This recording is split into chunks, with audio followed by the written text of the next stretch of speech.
or can, but do not necessarily promote any particular lifestyle, belief, religion, political affiliation, or other personal practice. These shows are for entertainment purposes only and are not intended to treat, diagnose, and or claim any cure of disease or condition or give any medical or legal advice. Eric Cooper, S4 Radio, on Night Dreams Talk Radio Network, gets deep into the paranormal.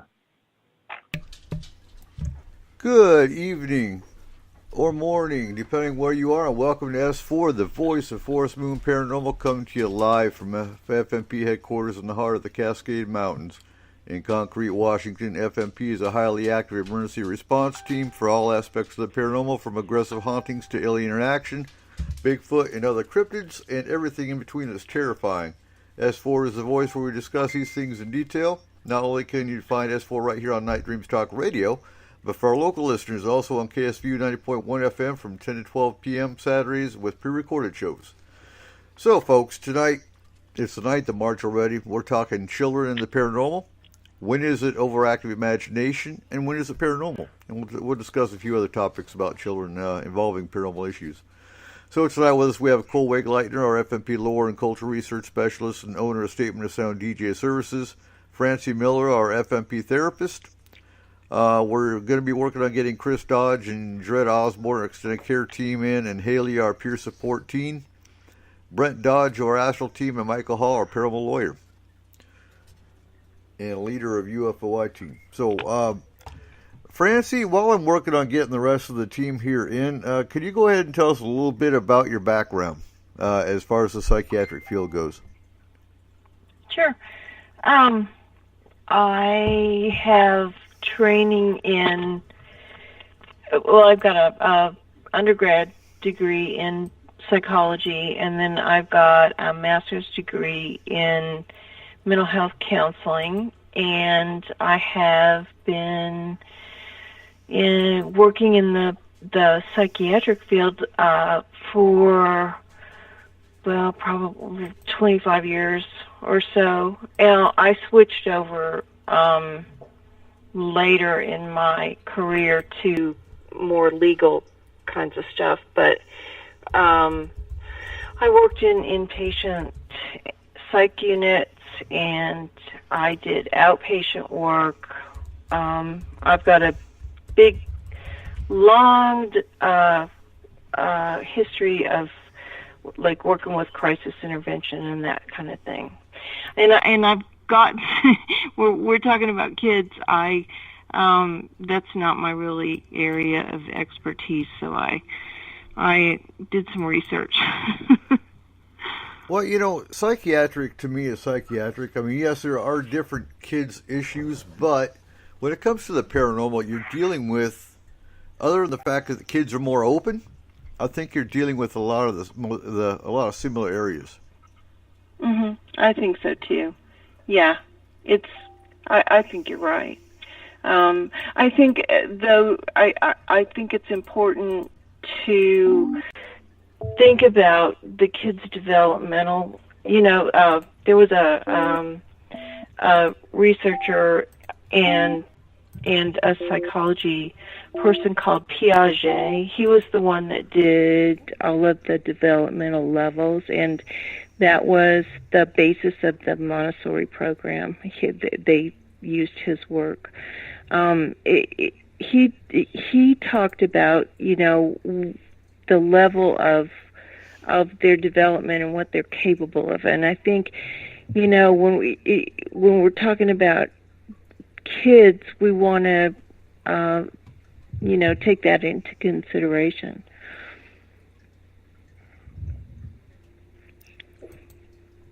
Exactly. So, keep talking. I'm still working. Okay. I'm all right. Yeah, I know you're double timing. I am. Francie, it's Cole here. How did you get into the paranormal field? I've always been very interested in it. I did so much reading and research just on my own. I've had some experiences of my own as far as like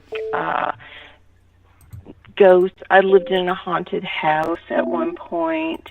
So it's always been an interest. And as I kind of got away from the more clinical psychology, then I started, kind of like developing more of an open mind and getting more into it.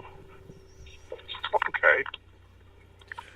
All right. Well, So we also have Haley and Jaretta in here, and I'll be getting Chris and Brent here in a minute. I just want to say though, real quick. Hi guys. So Haley, real quick, so they're also never been on the show. Neither is Francie, and Haley is 13. She is on our team. And before anyone goes raising heck, because, oh my God, how could you have a child on your team? Well, it's very simple. Haley is our peer support child. So when we have children cases, she doesn't go boots on ground. She doesn't go into the harm's way side of things. She is there, usually telephonic. She talks on the phone with any children that are affected by the paranormal, because she herself, since a young age, and I'll let her get into that, but has been affected and is still affected at times today.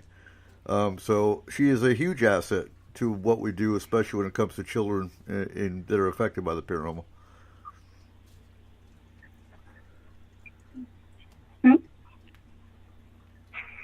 So, Hi, Haley. Real quick, Haley, go ahead and introduce yourself a little bit and tell us at what age did you first notice the paranormal? Tell me about yourself. I'm Haley, and I'm in 8th grade. I kind of started noticing more paranormal things from 4 to 5, and from there on. I noticed that when people have, like, something bad happen to them, that's when they start noticing things like that, or that's when they do get things like that. Tell them what you had. I had 3 attachments when I was younger. One was kind of a troll type attachment. One was a vampire, and one was a tall shadow man. Though the third one, the shadow man, he kept on coming back after trying to get rid of him for a while.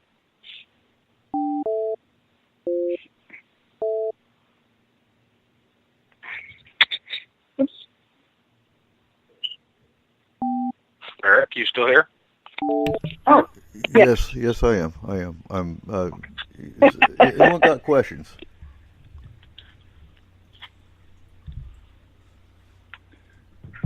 Well, I have a question. This is Michael.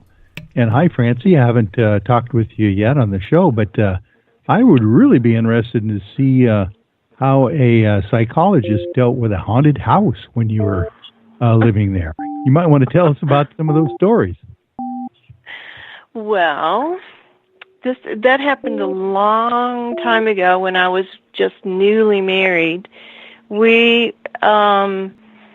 moved into a place that was empty. It was we just graduated from college and we moved to the country.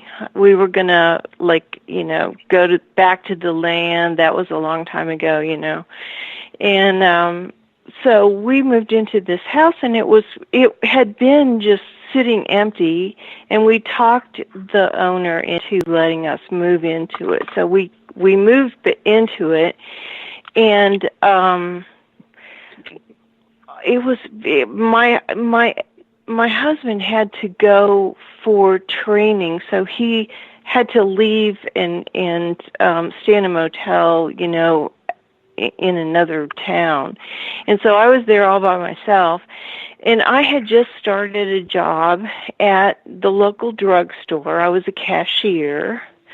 And I also had a stained glass art studio in this old house. So I was doing that part-time. So I made friends with some of the other people that I was working with, and I kind of didn't really share a whole lot about where I lived or anything because I was just new to the area. So I was in this house by myself, and I was still moving in, carrying boxes upstairs, and I had a German Shepherd pup, and she wouldn't go upstairs. She would not go upstairs. Now the stairs were the old kind of like where it went up to a landing, and there was a railing all the way around where the stairs opened. And there were slats, like slats, and there were a couple of them missing. It was an old house that had been broken off. And this one evening, I was walking up those stairs carrying something, and this voice, it wasn't a voice exterior, it was a voice in my head, and it said, "You could kill yourself here." That's when you move. And I was like, "Wow." And it just like took me aback, and I was like, "What? Whoa, what?" And it said, "No, you could look right there. You could kill yourself here." And I got the image of a rope, and so my mom had a friend who was a Pentecostal. And my mom was interested in other religions, and so she went to church with this lady, and she learned about how to banish, evil out of your house. And so immediately I thought of my mom and her stories about, opening the front door and throwing it out, So in my head, I slammed this. I just pushed, and I've learned a whole lot more as I've gotten older about what I did than just kind of off the cuff. But I pushed at this thing, and I said, "Get out, don't bother me." And I went back downstairs and totally freaked out. I went into my bedroom and shut my door and like pretty much totally freaked out. And then I felt that energy a couple of different times, but it never spoke to me again. And so then about a month later or so, I was talking to my friends that I'd made better friends at work, and they said, "Where exactly do you live?" And I explained to them where the house was, and they were like, "Oh." History. And one of the girls said that that's a house that's in my family. It's been empty for a long time. And I said, "Don't tell me anymore. Somebody killed themselves there. They hung themselves from the stairwell, didn't they?" And everybody that was in that little group, it was like at the in the break room, everybody got white, like real pale. And it was her uncle. Her uncle had killed himself by hanging himself there. Francie, was that a male voice that you heard, or was it a female voice? It was a male voice. Oh my gosh! And very very sinister, Mm-hmm. Kind of makes you wonder whether it was the uncle or whether it was an entity that also caused the uncle to. Now, in looking back, I think it was probably some sort of, evil. I don't think it. I don't know. I don't think it was human. Now, were you in the psychiatric field this time? I had just graduated with an undergrad degree, and I was doing. I had done some, volunteer counseling and that kind of stuff, but I wasn't really in. That was before I really started working in the field. So that leads to my next question, though. Being in the psychiatric field, which for the most part, I'd say a majority of them don't believe the paranormal exists, just from experience. How did that change your perception? I have had experiences in psych units that made me and my colleagues wonder about attachments and possession. So, I mean, for the most part, if you just talk to somebody, I think it depends on what their experience has been. If they have worked with critically mentally ill people, they probably have questions about entities and that kind of thing. It's just frustrating because before you came onto the team about 3 years ago now, it took me 2 to 3 years searching for somebody in the psych field that could come onto the team, and then voila, all of a sudden you pop up, and it's just it's frustrating that there's psychiatric issues and paranormal issues that parallel quite often. They do, but I think that's changing, and I think it's changing. Honestly, I think it's changing rather quickly, because of there's an awful lot of research that's going on that about consciousness, and I think that's making a difference. But yeah, you're right. I mean, a lot of people in the field are concerned about their funding streams. I'm independent. I don't have to walk the walk because of funding sources. Right. And do you think that's a big part of the problem? Is they're afraid of losing state or federal funding? Yeah. Or their status, or their, they don't want the fallout. I think that's what it is. And that makes sense. So, moving on to the child aspect.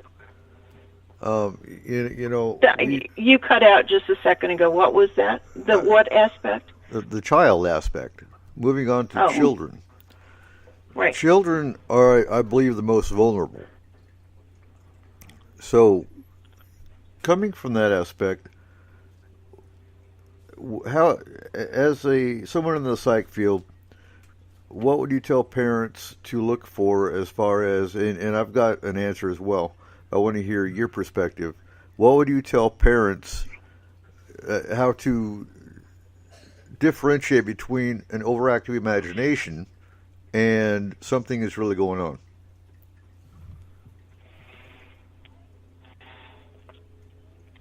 I think it's important.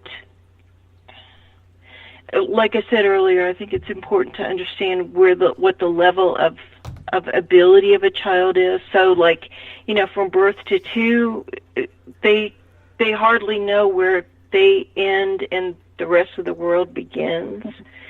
So you're going to want to do, basically to get information out of a 2-year-old, you're going to have to play with them. It's going to, like interact in a play setting, like with toys or something, to talk to them about it. from 2 to 7, kids think in symbols, and they are still like having a hard time walking in another person's shoes, and they're not logical. So you'll get better information from them, and honestly from anybody that you interview if you ask open-ended questions.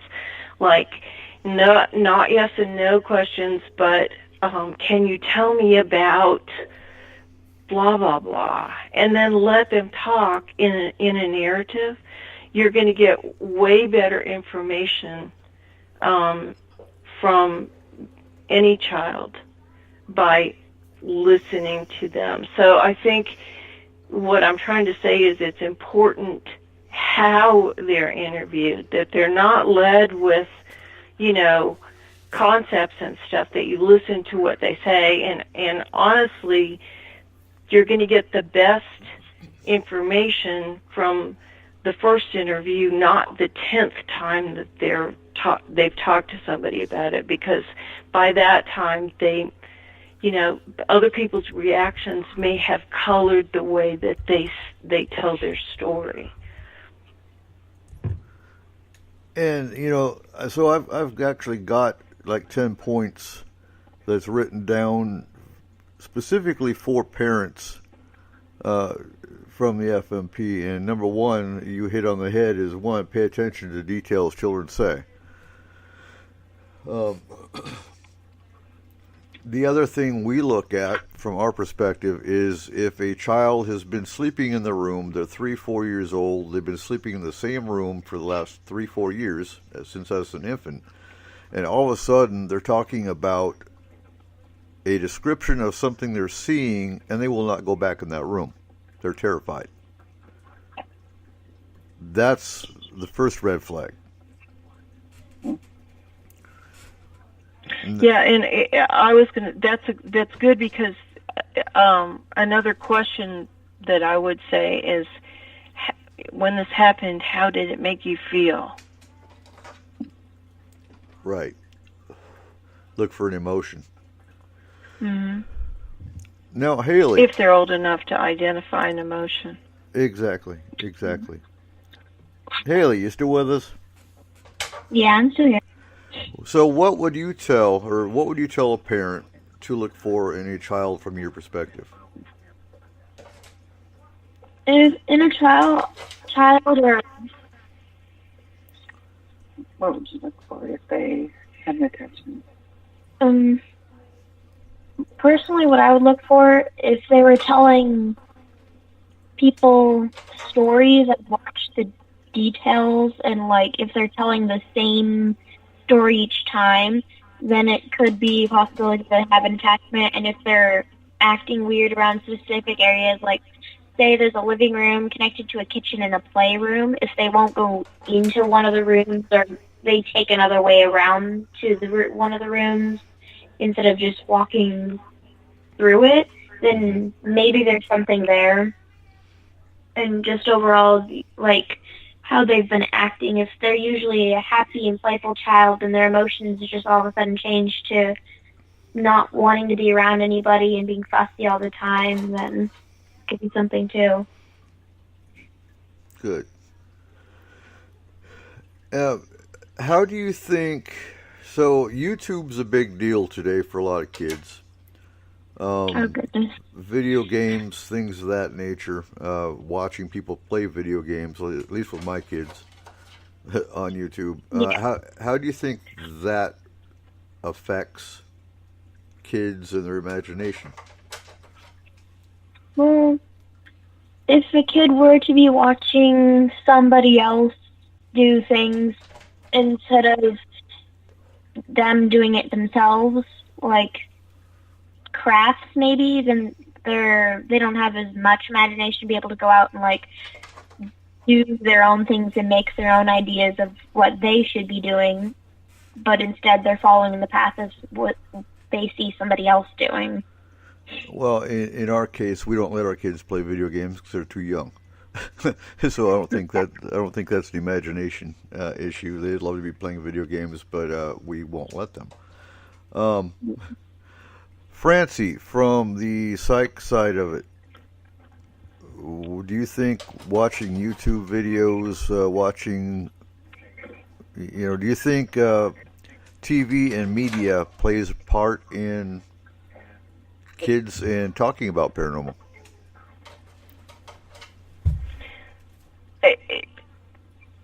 Talking about it or thinking that things are happening. So I would point to intention. And kids can focus their intention and, have more experiences that way, just like adults can. So if you're real interested in something, or you're, I think video games are intensely transforming. I think they really change people's brains. They've done research with that. It's just, I think that a kid's perceptions and awareness can be changed, definitely. Okay. But do you think it could make a child terrified of their bedroom, for example, if they saw something on TV where the bedroom was affected? Well, I mean, horror, scary movies, if a kid watches them before they have the ability to discern what's real, that can be very traumatic. Okay. Cool. You got anything to add here? Well, so we all know why that has become a big issue, I would believe. But for some of our listeners who don't, there is a hacker out there who has been splicing apart people's YouTube videos and adding a small cut scene of a Japanese sculpture called Momo, who has presented challenges and started telling young people, because they are aiming these videos at, like they've been using videos that young children watch to tell them to kill themselves, and if they make their parents aware of these videos and what's going on, that they will kill their families. I don't care who you are. If you're that age, that's going to terrify you. It has to. Because it doesn't. Yeah, and if you watch one of the videos where it happens, it's like it broke through your video. It stopped your video, and all of a sudden, it took over it. So it's not like it's part of it. It's like it's something else just entered your screen and is interrupting what you're watching. And I still compare that, and I know you guys said it's something different, but I still compare that to Slender Man, because Slender Man was the exact same concept, except that Slender Man was created for fear. It was created to terrify. And when they created it, so many people watched it and were drawn to it, it created a thought form. And that's basically what Slender Man was. When you have a social concept where you've got thousands, if not millions of people that are all concentrating on one aspect, which was Slender Man at the time, and then happened again just a few years ago when those little girls stabbed the other little girl and said Slender Man told them to do it, and they went to court, and Slender Man came back up again into the media. You have it's the same concept, except this new one. Yeah, you're absolutely right. This new one is being projected into people's TV screens against their will through a hacker or whatever the case is. And it makes it really hard for, as parents, we do try and monitor our what our kids watch and what they are seeing. But when you put them on a video of a kid's TV show that is supposed to be 100% safe, and you look, who's actually going to sit there and watch it with them? Like, yes, some parents are very interested in what Bob the Builder's doing, and they can't wait for the next episode. But not all of them are quite there. Or Peppa Pig. Peppa Pig's the other one. Peppa Pig, which is one of the ones that has been used, where it has been cut through to show this video halfway through. You're not...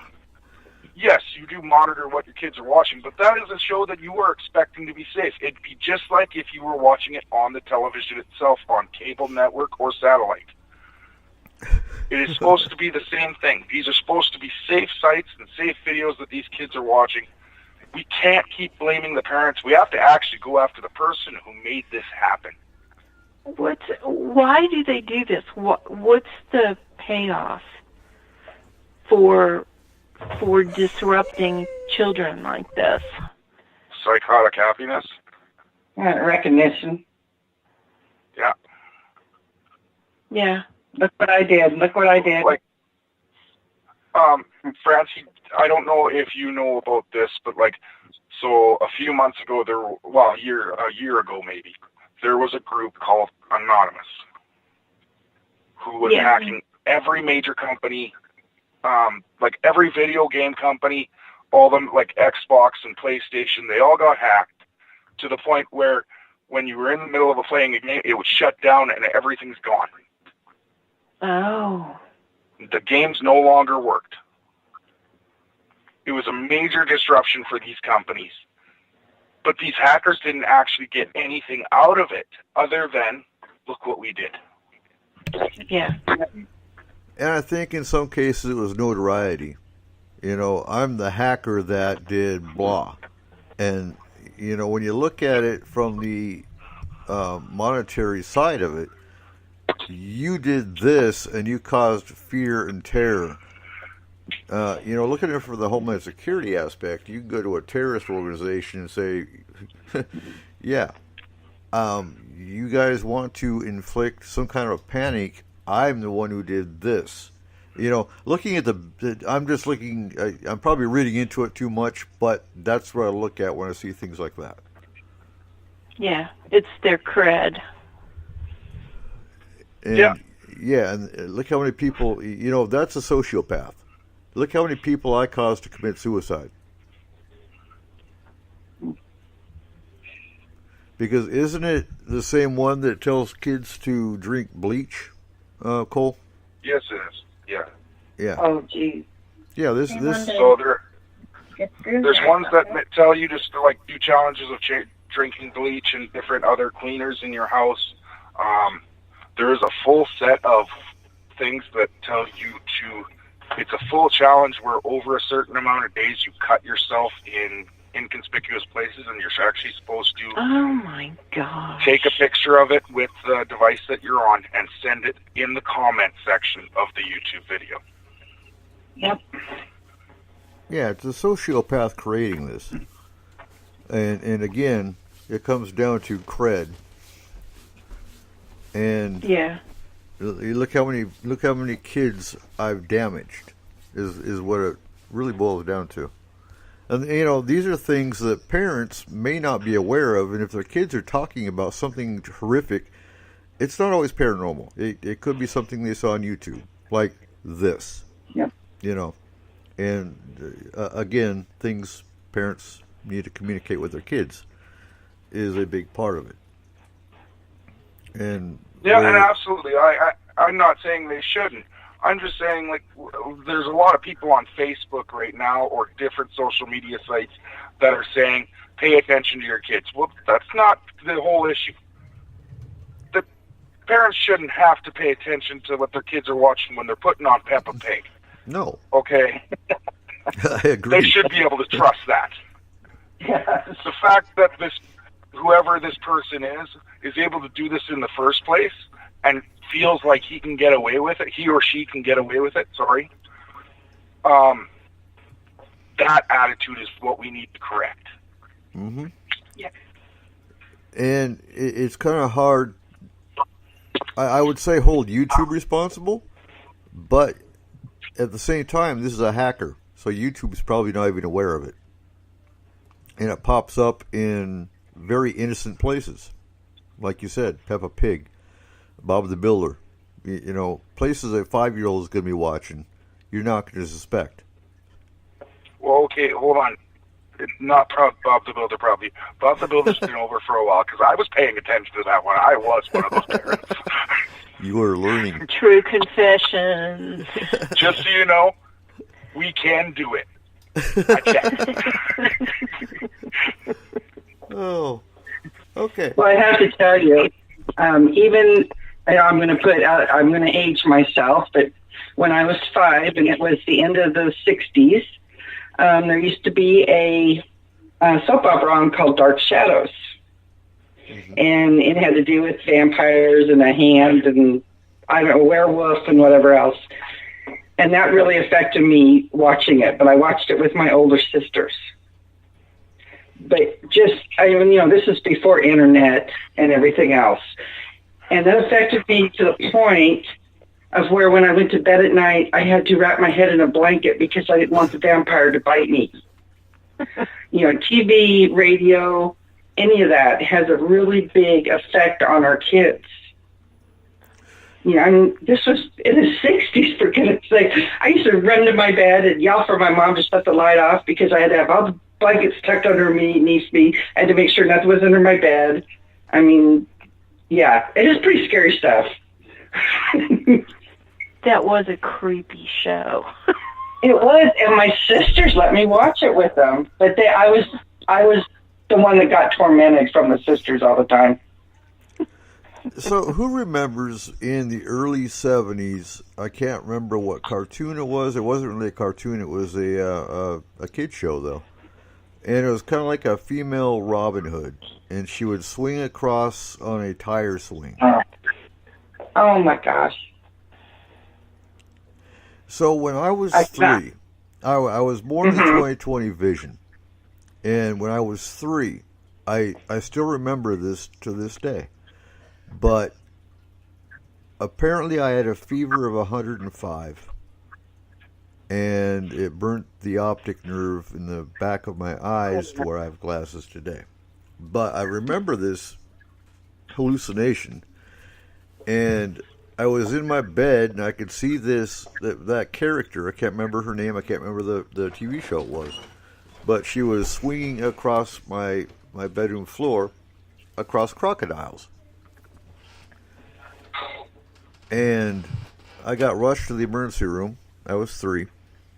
And, obviously they had to treat my fever and I wear glasses. But I remember that still now at the age of 50. So, was it paranormal? Probably not. I was very sickly as a child, so that was more of a physical illness deal. But, hallucinations. Yeah. But, yeah, talking about what your kids watch on TV.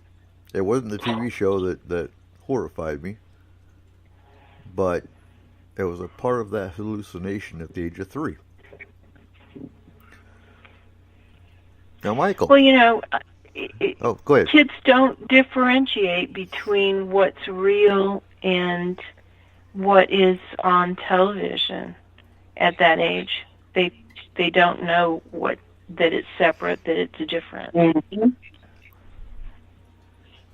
So, you really want to make sure that you're not watching some war movie or, lots of violence or whatever. So at what age do you think is appropriate? How do you stair-step what kids watch by age? And I know it has to do with emotion, it has to do with emotional development and whatnot. Each child is different. And that's going to be that's going to be individual. From 7 to 11, kids start thinking in linear sequence, and they get more logical, and then they they can think, if I do this, then this will happen. And before that, it's kids think in symbols. They have trouble, like, taking themselves out of themselves and putting themselves in another person's situation, like empathy. Mm-hmm. So I would say, honestly, before seven, I think 7 is the magic age when kids start being able to deal with that kind of stuff. But trauma affects young brains way differently than it does older brains. We send, adolescents basically to war, and adolescent brains are the most easily traumatized. You don't get past that until about age 28. So we really should be sending 28-year-olds and up to war because they would handle the trauma better. Yeah, that explains a lot. I was 23 in Somalia. Yeah. So, I mean, you're right. They're very impressionable, and we don't realize how much. Right. And so basically the traumas are harder to forget at the younger ages. It does. It has more impact. Mm. I think we as parents also, you got to find a way to explain things to your child that not only will help them develop that idea that every action has a complete and opposite reaction, and every action has a consequence, but the fact that, like, not everything in this world is what it seems. So, like, the way we did it was, at the age of 6, I believe, my son John started asking us, because his favorite superhero was Spider-Man. Is Spider-Man real? If we go to New York, will we see him? And we used the same idea that the actual comic genre, like the comic company that created Spider-Man uses, is the fact that we're not the only universe in this life. We're a part of a multiverse.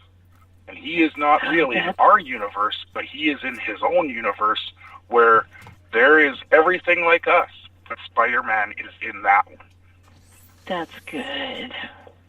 Like the upside down. And we use that with everything. So like anytime they ask, is this real? Well, it's not here. But it might be in another universe. We're not sure. We've never been there. Maybe one day we'll know. Right.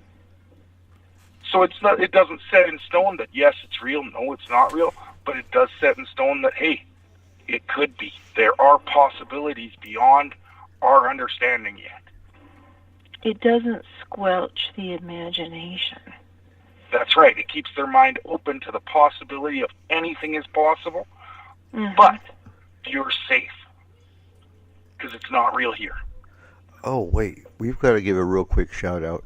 We have to give a couple shout-outs, actually, real quick. Seth he said his son has finally crashed. He's able to listen now. And Cole, you forgot to remind me. We have a listener in Vietnam. And I just wanted to give a real quick shout-out to our listener in Vietnam. I think that's awesome.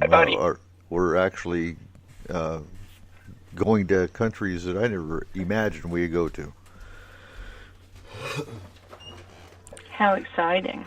It is. And I hope Bobby's still listening. Oh, of hey, course Bobby. he is. So, Michael, you're quiet over there. Yeah, I'm here.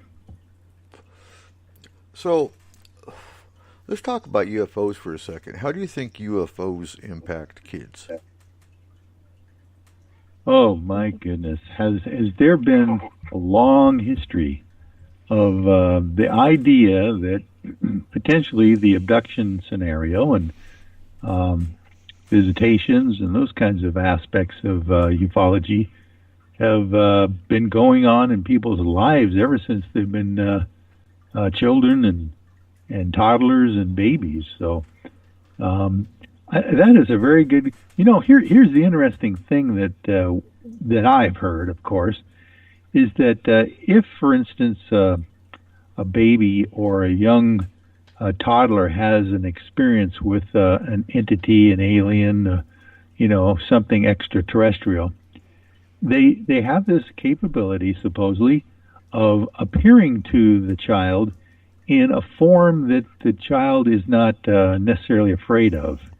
We've heard of the clown thing, the rabbits, the various creatures. Yeah, that's most common is deer and owls.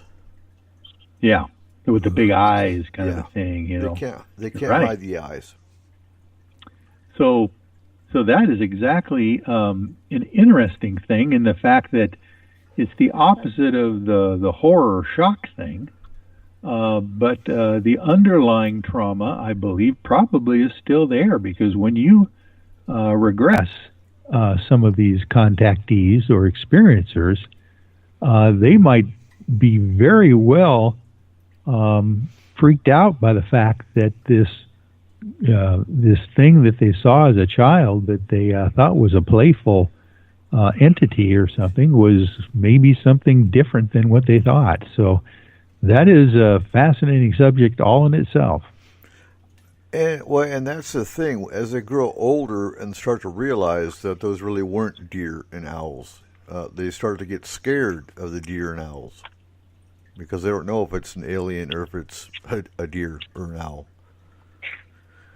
Yeah, and I would think Francie would have some input on that as well. The fact that, some people have this kind of fear of some animal or something that doesn't seem to correspond with the reality. I mean, if someone's afraid of bunny rabbits for some reason, that kind of a thing might have some kind of a red flag to a potential event in their life.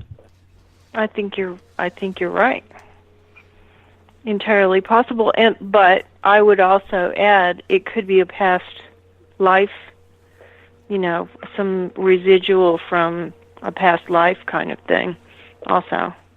But, bunny rabbits, there's hardly any trauma that you can think of in real life with bunny rabbits. So, yeah. Or chickens. Good point. Say what? Or chickens. I have a friend that's scared to death of chickens, and I just can't figure that one out. Chris, are you still with us, Chris?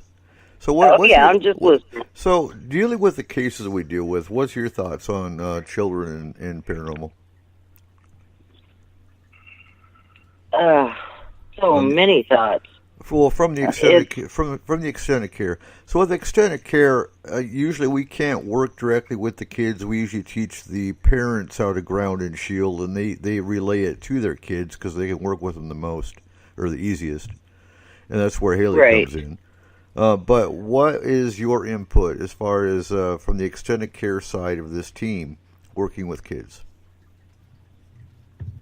I haven't really worked with kids. I worked more so with the mothers, and it's a challenge because you've got the mothers that are so protective of their children, and even though they go through the trauma of a paranormal experience, it almost doubles it, if that makes sense, because of the fear for their children. So it makes them doubly anxious, and it's a little bit harder you take more time. You have to do more explanation. And first of all, you have to calm them down. I think that's the first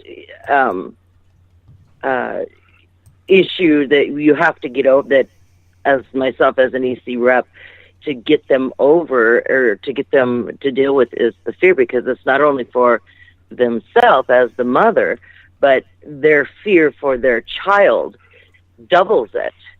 And it just takes a little bit of extra work and more compassion. You have to use a lot more compassion, a lot more understanding, a lot more patience. So it's just a little bit more in depth. But Haley is the one that would work with the kids. But I think the parents are just way more anxious, and it's just more to deal with. Yeah. You actually hit it on the head, because to interject, if a child, a very young child, is having traumatic issues, and of course it's the mother or the father that contacts us, that affects the whole family. That stresses the entire family out, because the family is automatically going to go into protective mode over that child. And if there's a father involved, the father is usually, with the typical traditional family, is seen as the protector. And the father is usually automatically going to go into, oh, it's not happening, because if I can't control it, it's not happening. But I've got to be honest, with a majority of our cases, I don't hear anything about the male aspect. It's usually the mother that's contacting us, and you don't hear about the father. Right. So I don't know if if those are single family, or single parent families that we're dealing with, or I don't know. I don't ask, because it's not our place, other than how many people are in the home before the astral team goes in. That's usually the only time we even ask. Right. Men don't ask for directions either. Yeah. I think it has a lot to do with that motherly internal instinct also. I mean, they realize there's the problem, and they just, it's the protection of the child. That's the huge thing. I've had a couple cases with smaller kids, and when I teach the grounding and shielding, I don't speak to the client directly over the phone. It's usually through the messaging, but wording, sometimes you can hear, it's going to sound really strange, but sometimes you can actually feel the reaction of the words that are being typed, almost like you can feel the release. This is going to sound really strange, but I've dealt with this a lot. And when you tell them, yes, you can do this protecting, the grounding and shielding with or for your child, I can just feel the relief through the wording of it. So that really helps put them at ease, because you're giving them a tool to take back that control of protection for their child. And that's huge. Well, what I do with kids, I kind of tell them my own story of when I was young, and then I kind of tell them that I know the feeling of what they're going through, and always ask them if they have like a stuffed animal or a toy that they've had for a very long time, and see if they can always keep that with them as like a, protection or support for them. And that's always very, really good. Very good. In psychology, we call that object permanence. I did that when I was little. I had this tiny stuffed giraffe that I'd always carry around with me. It's comforting. Very. That's a good idea. I always let them know that they're not by themselves, that I'm always here to be able to talk to, and yeah. And when it comes to, you have to use a very mild. When it comes to stones for protection, with children, you have to use a very mild stone, and usually I recommend rose quartz. Rose quartz under the crib, under the under the bed. If they're a young child, they're young enough to where they're going to put the rock in their mouth. Obviously, you don't want. That's why I say under the crib. But rose quartz is one good stone for preventing nightmares, and is calm enough for children. So I know What do you that's think of amethyst? amethyst. I like too. For That's what children. Haley's always used. That's the other one. Okay. That's the other one. And I Yeah, when think Haley would have nightmares or she was stressing about something, even the other day, she grabs an amethyst and holds it for a while. I don't know why, but amethyst has always been a rock. I don't feel things through rocks, but just that type of rock always connects to me and soothes me very easily. it's known as the peace stone. When It's it also my birthstone. when it comes It's also my birthstone. when it comes to grounding, I think usually I say hematite is a weaker grounding stone, but I'd say it's good enough for most children. Some children have a higher energy that would probably still shatter a hematite. And, you have to take that child by child, obviously. But when it comes to grounding, we'll get into grounding and shielding and whatnot here in a little bit, probably last hour. Eric. Eric, Yeah, can I toss out a fun fact for everyone? sure. Just because we are talking about kids, and we were all kids once, and you did ask about UFOs in space with kids. Uh-huh. Something my son brought home to share with us. How many of the panelists have wished upon a shooting star at least once in your lives? Always do. Several times. I have. Yes. What we found out from our son, who found this out from his science teacher, is since the 1960s,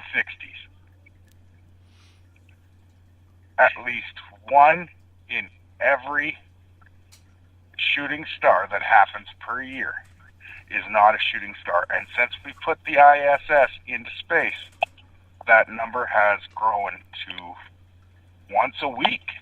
A shooting star that we see on Earth is not a shooting star. Define ISS for somebody that doesn't know. International Space Station. Okay.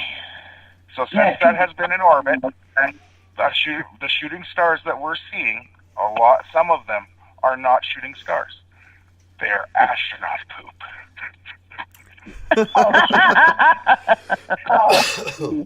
Oh, wow. So sometimes when you wish on a shooting star, guess what? You're not wishing on a shooting star. You're wishing on a piece of poop. How big are they? They actually don't have, because of the burning point of excrement crap. and the fact that it is already frozen from the vacuum of space, it takes a long time to actually burn up in our atmosphere. Oh my goodness. So that's the And I actually, so when he told me this, I was like, no, you are full of it. And so I went online, and it is something that came from NASA. They have done studies on this. When they release it into space, 99% of the ones they release burn up in our atmosphere and look like shooting stars. Oh my God. I will never look at a shooting star the same.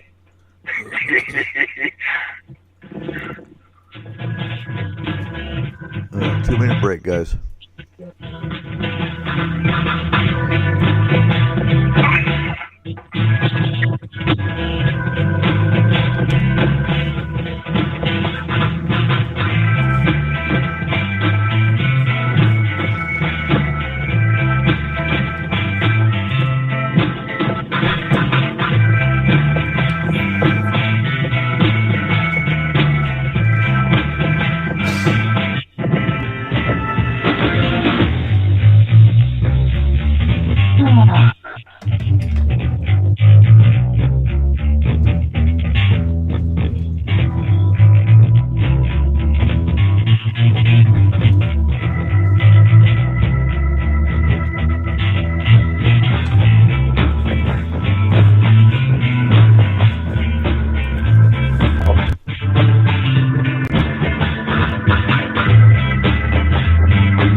views, opinions, and representations expressed on the Night Dreams Talk Radio Network and its website are those of the hosts, guests, and participants, and are not necessarily those of or endorsed by the network, its affiliated stations and broadcasts, the management, other hosts, or advertisers of the network. The shows found on the Night Dreams Talk Radio Network can, but do not necessarily, promote any particular lifestyle, belief, religion, political affiliation, or other personal practice. These shows are for entertainment purposes only and are not intended to treat, diagnose, and or claim any cure of disease or condition or give any medical or legal advice. If you would like to hear Night Dreams Talk Radio on your local radio station, let them know. Tell them to check out www.nightdreamstalkradio.com, and thank you.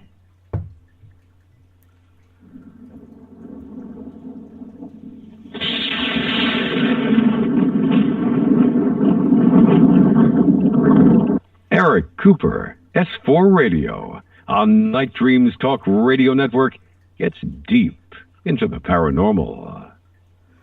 Welcome back to S4. Tonight we're talking children and the paranormal. You can also find our archives at our Spreaker site and on the S4 YouTube channel for all the shows you missed in the last 2.5 years. Anyway, back to the show.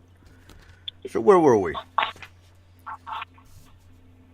Anybody? I would like to ask a question. Do you guys think that children are more connected with higher consciousness or different levels of consciousness when they're really young? I do. I think so because, as most people know,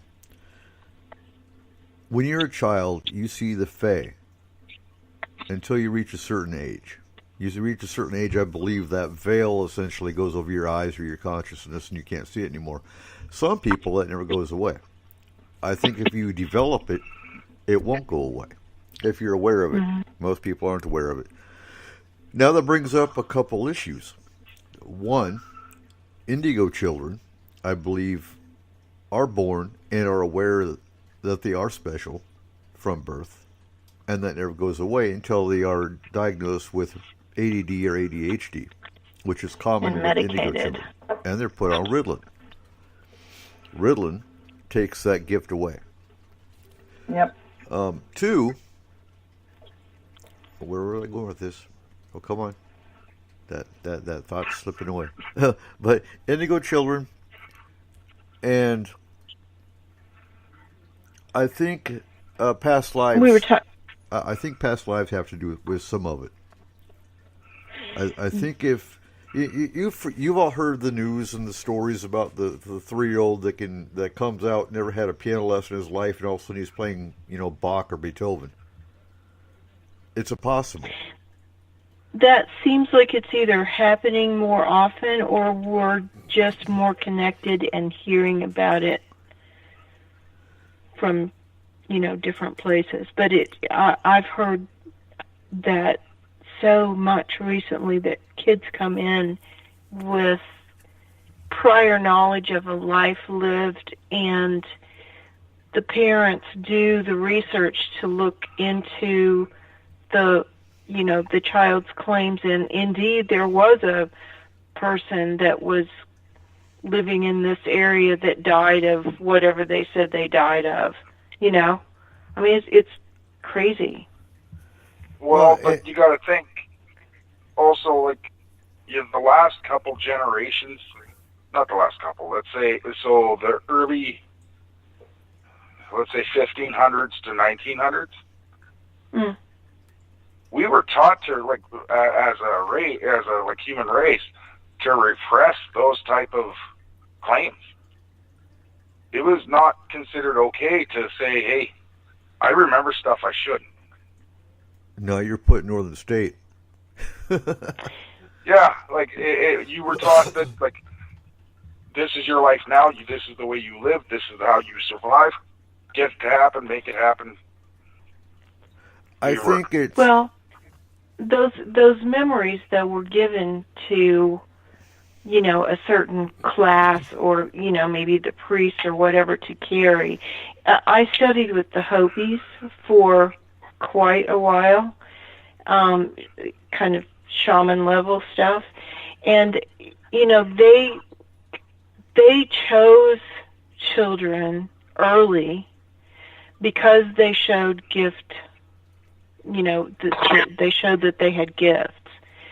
And, the rest of the population, you're right, didn't do anything like that. They were worker bees, and then, the shamans were the ones that carried that magic, or whatever you want to call it, other.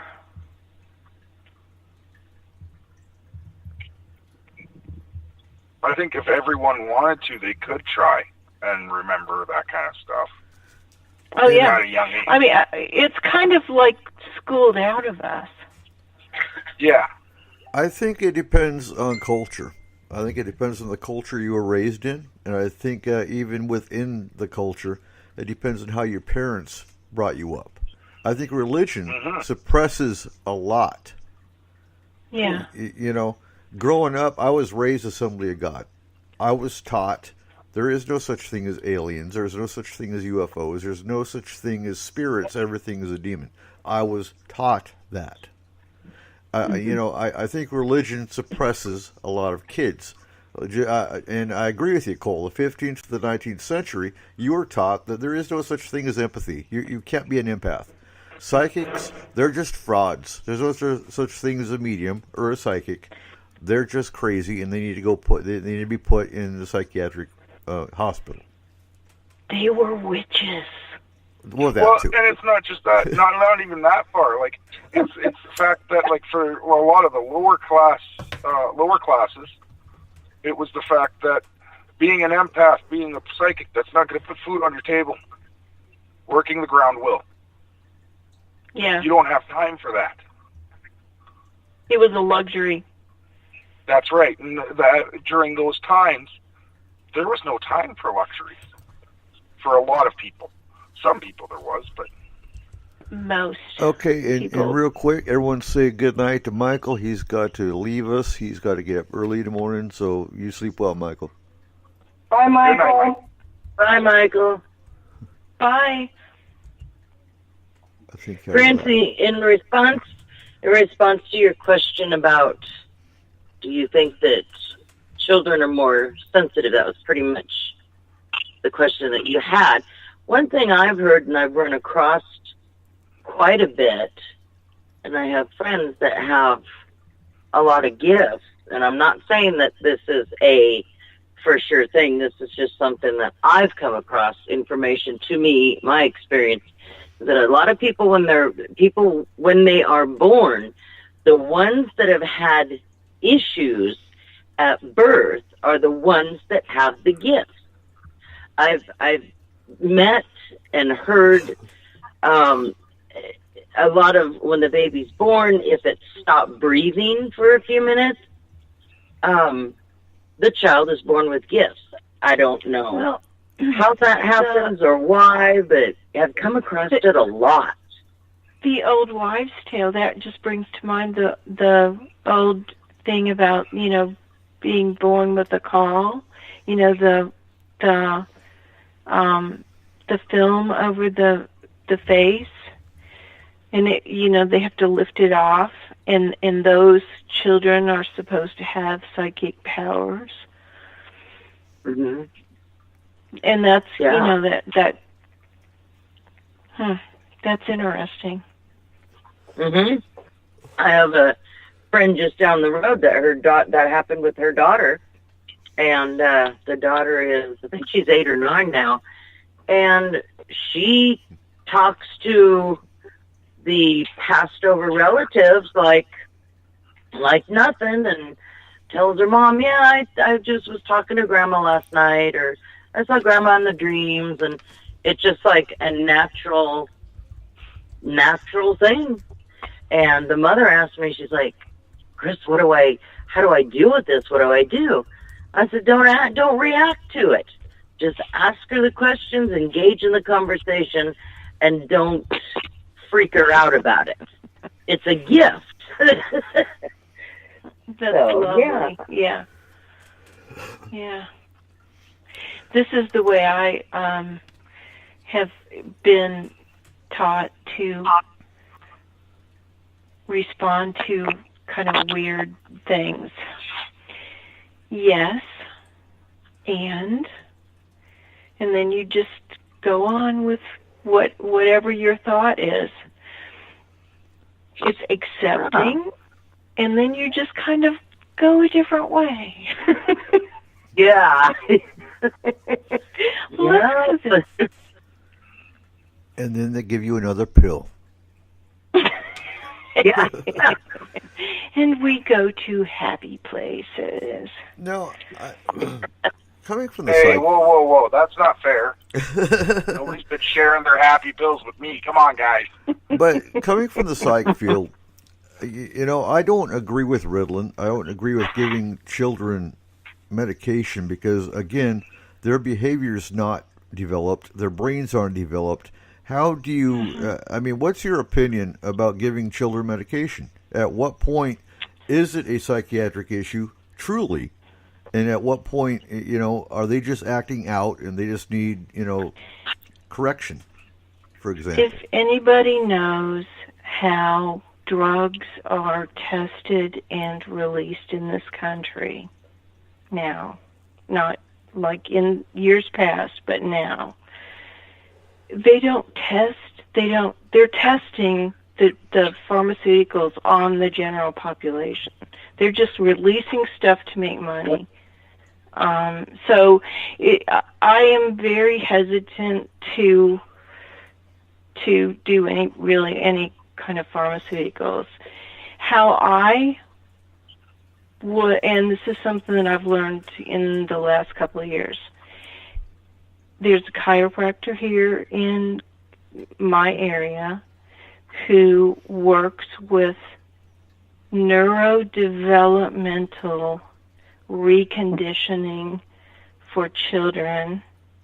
Her theory is kids that have ADHD and autism and, you know, other developmental disabilities missed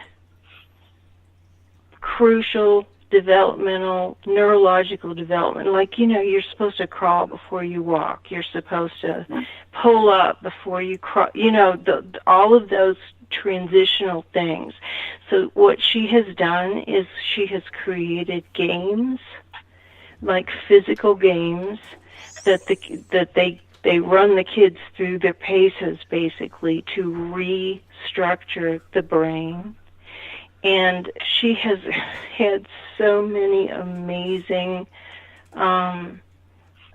results from her work. She has taken kids that were seriously, visibly disabled, and after a couple of years working with them, you couldn't pick them out of a bunch of kids. So that's the way I like to go at that sort of thing, holistic. Now, do you think putting these kids on some of these medications is inducing hallucination and inducing what they perceive as paranormal? Oh my gosh. But you have no idea what, I mean, some of us have taken antidepressants. Like, honestly, a huge portion of our country has been on antidepressants at one point or another. It's like, lots of us. So you know what it's like. They're brain drugs. You just don't know what kind of side effects your child's going to have. Sometimes it works. I mean, I can't say that it's all bad. Sometimes it works, but it really depends on the individual kid. I took medicine for my ADHD, and it ended up leaving me with problems.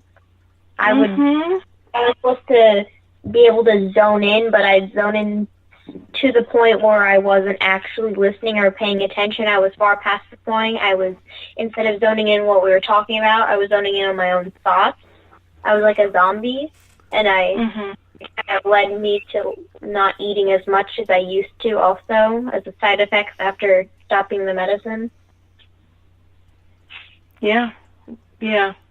It's just complicated, and I don't think that they understand. I mean, there's been a lot of really new information about brain development and, you know, how the different parts of the brain and how it works and all that kind of stuff.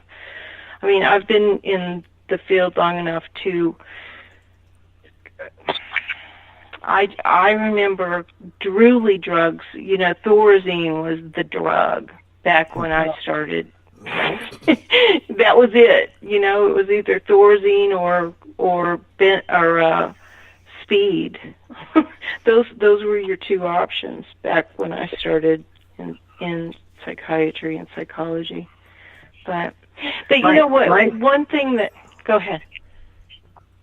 Oh, no, I was just going to say my son was on Ritalin for a while, and it gave him such massive headaches, but he didn't have ADHD. He just said he just had ADD, and he wouldn't take them after a while. He just couldn't.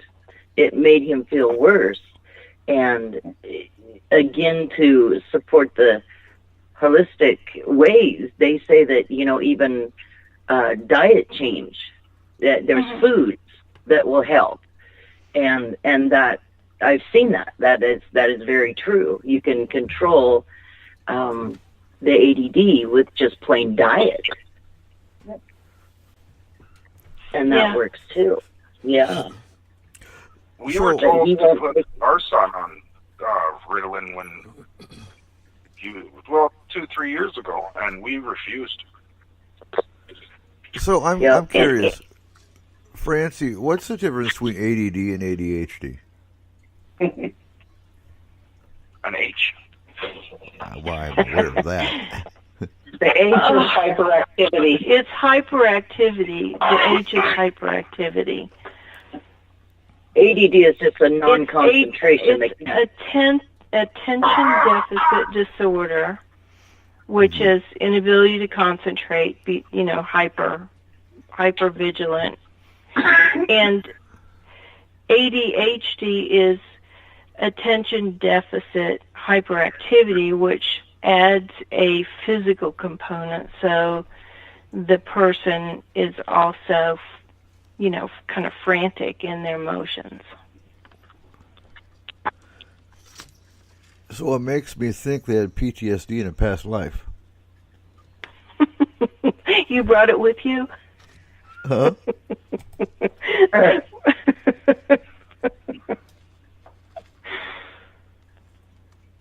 Well, okay, so I have another question. What do you think about consciousness and how it affects a person's experience of the paranormal? Let's say that my consciousness is, high, or my consciousness is, kind of evil and fearful and controlling and dark. Do you think that affects what you draw to you? And would that be an issue for children? What do you mean by consciousness? Vibes, your level of vibration. So, most definitely, because I think, and I've always said negativity draws negativity. So if you have... Do you think kids are capable of vibrating lowly, or do you think that they are affected by the household that they live in? I think it's environmental. I think if you're a child and you're living in a your parents are into drugs. You're in a domestic violence situation. I'm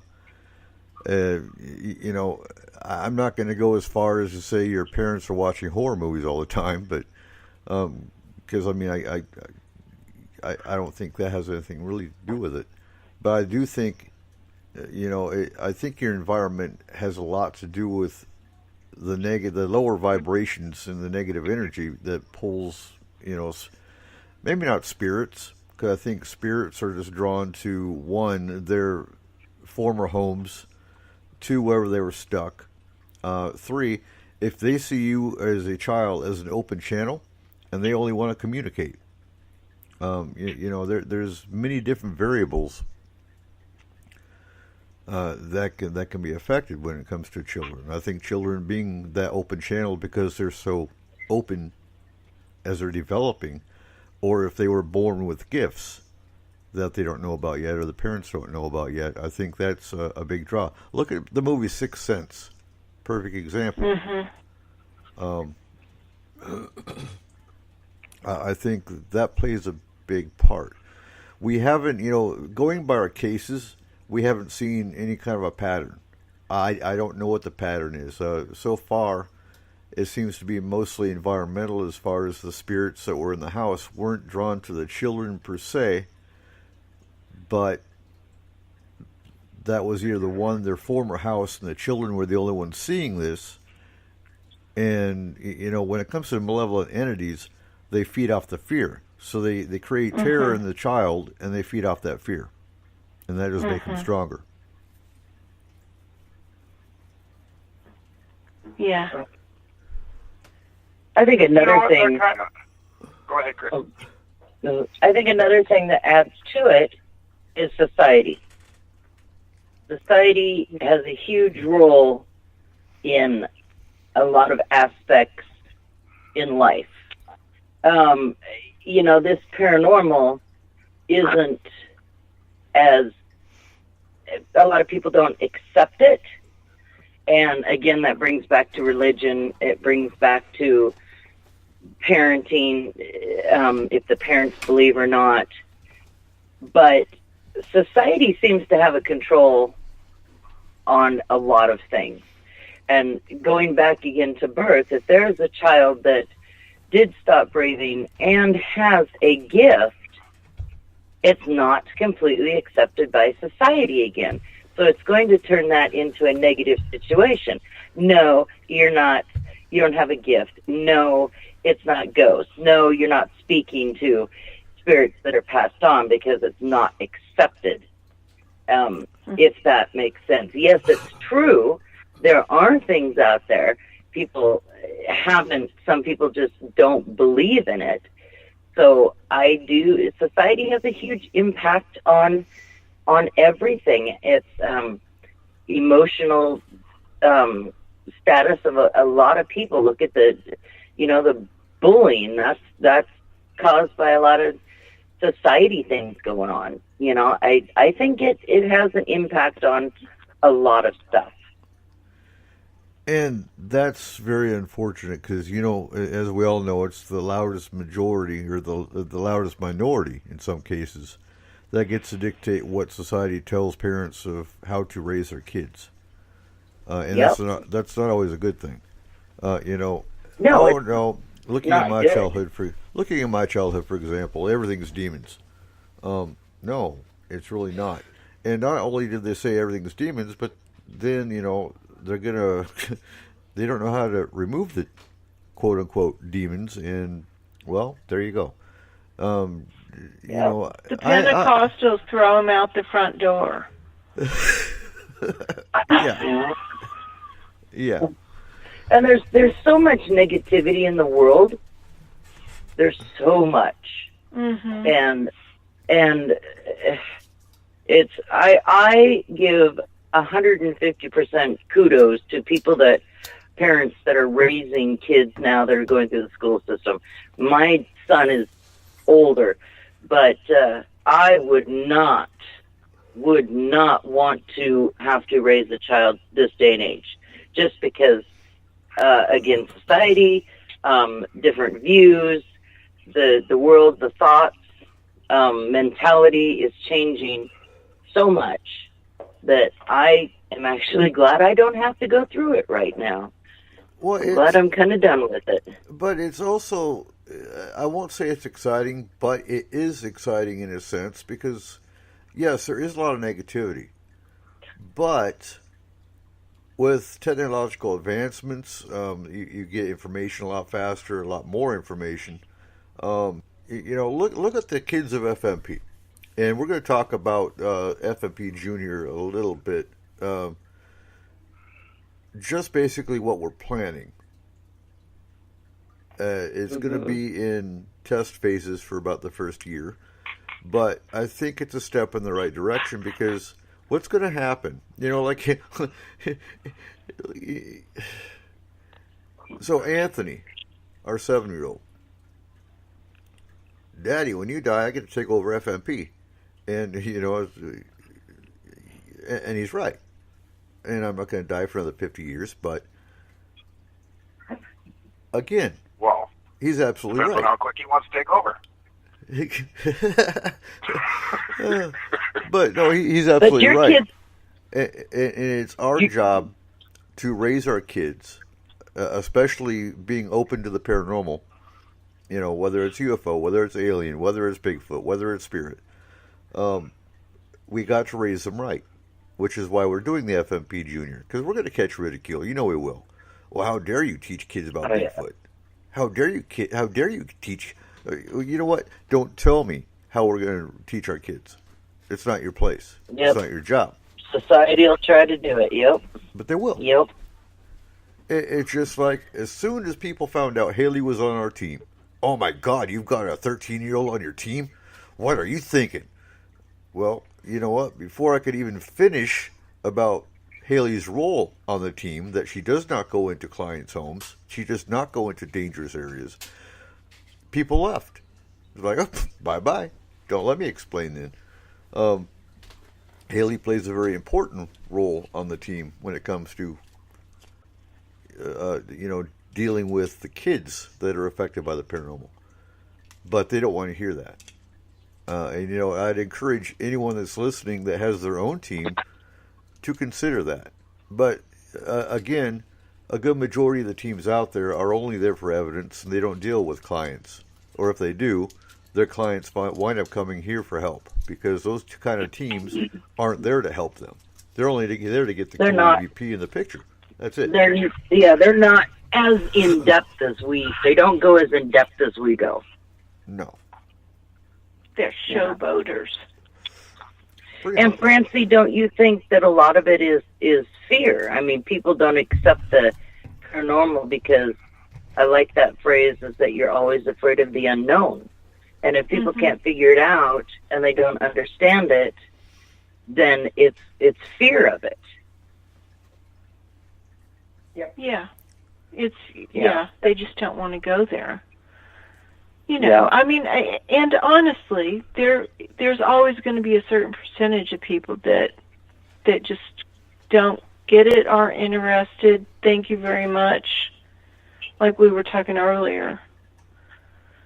But right. When a black-eyed kid comes to your front door, it kind of changes things. It does. For people. I mean, sometimes, like, in my experience, that was a weird situation that really changed my perspective. And I have a question for you, Francie. Yeah. That would really, really help me with what I do with the extended care. When I have to instruct the grounding and shielding for protection, there is a lot of imagination and concentration that I have to have the client understand. In order to do this with kids, what is the mental age capability of getting them to be able to calmly, you see where I'm going with this? Calmly be 7. able to. So that's the 7 key is age. the age. Kids 7 and older. Well, and honestly, younger to 5, but at least, everybody kind of gets on board by 7, can learn to meditate. Mindfulness. And that's the key. So, meditation. yeah. So it's basically that sort of thing. And I would couch it like mindfulness or concentration or, I would use some kid-friendly term. Yeah. Okay. Yeah. We're kind of inventing this. Honestly, it's quite interesting, the work that we do, because it's not been done well. Not to this extent, anyway. Mhm. The key. The key is removal. Once we get the home cleared, safe, and everything's removed, everything's calm again, it's the extended care's job to go in and make sure it doesn't happen again. And that's through, one, Haley talking to the kids, easing their mind, trying to get them past the trauma if it was a traumatic event, and Chris and Jaretta's job of going in and teaching the parent how to teach the child of the grounding and the shielding point. Mm-hmm. And in some cases, it may be as simple as just teaching the parent, and the parent can do the grounding and shielding of the home, and that's enough. And hoping the child's not a channel enough to bring something else back in.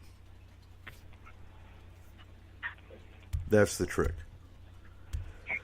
So do you think children can be channels? They can be. They can be. I think it depends on the child. I think it depends because of the gift. Right. A gift. If they have, and bad and good can come through. Yes, and that's where you need to teach the child the grounding and shielding aspect. If the child doesn't have a gift and there was only a spirit there that was communicating with this child, removal is easy. And the child is safe within, Do you talk about working with guardian angels? Because every body on earth has them. That actually depends on the religion of the client. Okay. That makes sense. Could you couch it in a different term for each religion? Spirit guides. Or, yeah. Joanna, wasn't it you that said you're on your second guardian angel? Yes, I am. Not judging, I promise. I keep them busy and I keep them happy. So I want to bring up the second point that's on our list that we that's on the paperwork that we give parents, and that's pay attention to art and drawings. Imaginary friends. Oh, yes. Waking up with marks. Yes. So one of the keys I always bring up is look at the eyes. And that can go, if there's 2 points to this. One, if the child is always drawing a creature with red eyes. So does the kid only have a red crayon? Okay, that answers that question. But if if the kid's got multiple colors and that being always has red eyes, that's something to pay attention to. Now, what would you elaborate with art? Art is amazingly revealing. I took an art therapy class with my education, and it was just mind blowing. And that was just, there's a whole degree in art therapy, so I just dabbled in it. But it's tremendously revealing, and you're absolutely right. You can tell so much, and you can also tell Sometimes if you watch a kid that's been through something, when they're playing, they'll act it out, like what they went through, or something similar. So that kind of goes along with what you said, too. Now, what do you think of imaginary friends? I had one. So did I. I think it was a spirit guide for me, honestly. I think it was real.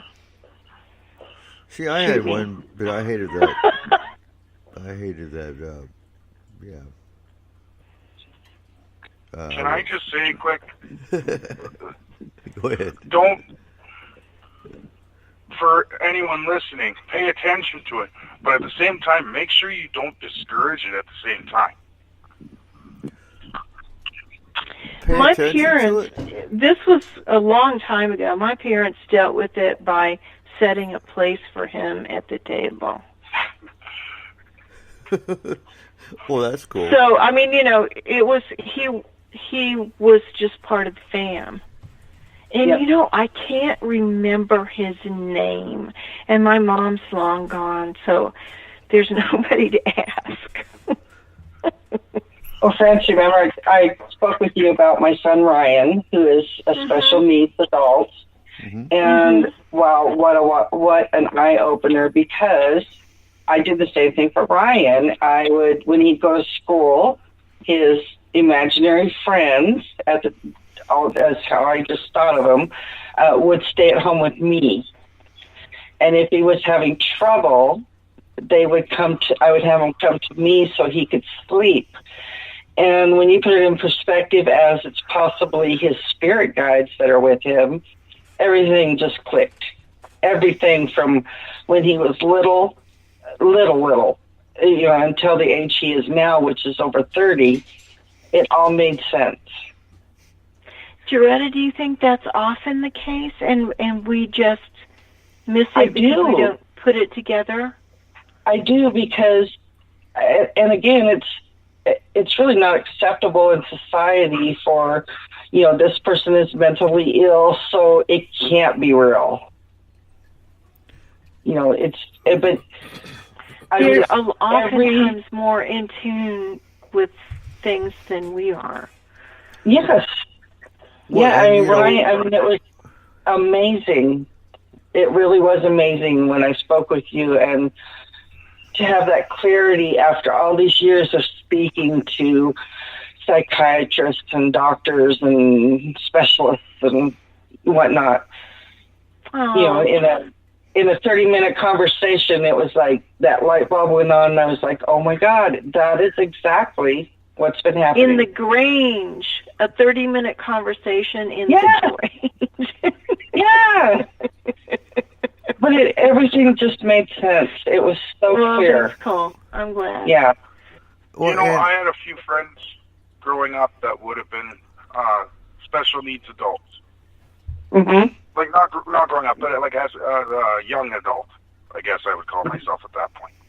And yeah, I always loved being around them because they almost seemed not angelic, not enabled to accept anger or hatred, but unwilling. They didn't want to hate anything. They loved everything. When you say they were almost angelic, now that you think about it, it's like they were brought to us to help us understand the world in a different way. So were they born after 1978? Ryan was born in 88. And Cole? Jay would have been born, I think 76 was his birthday. It's his birthday. He's still with us, so he actually just won. He is going for Canada in the Special Olympics. I love that. So with Indigo Children, and I'm not going to hit this too hard, but with Indigo Children, they were born after 1978. And these are children that, one, feel isolated, two, have a know that they have a special purpose in life, that they have a special purpose on the world. They're very environmentally aware. Mm-hmm. And they're called indigo children. I thought they were millennials. This is different than millennials. This has to do with the soul. I know. I'm Okay. teasing. Okay. Eric.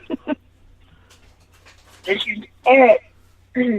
Yeah. That kind of sounds like me, the whole indigo child thing. Mm-hmm. Born with a purpose, born with a special ability. I Uh-huh. just don't think I know my ability yet.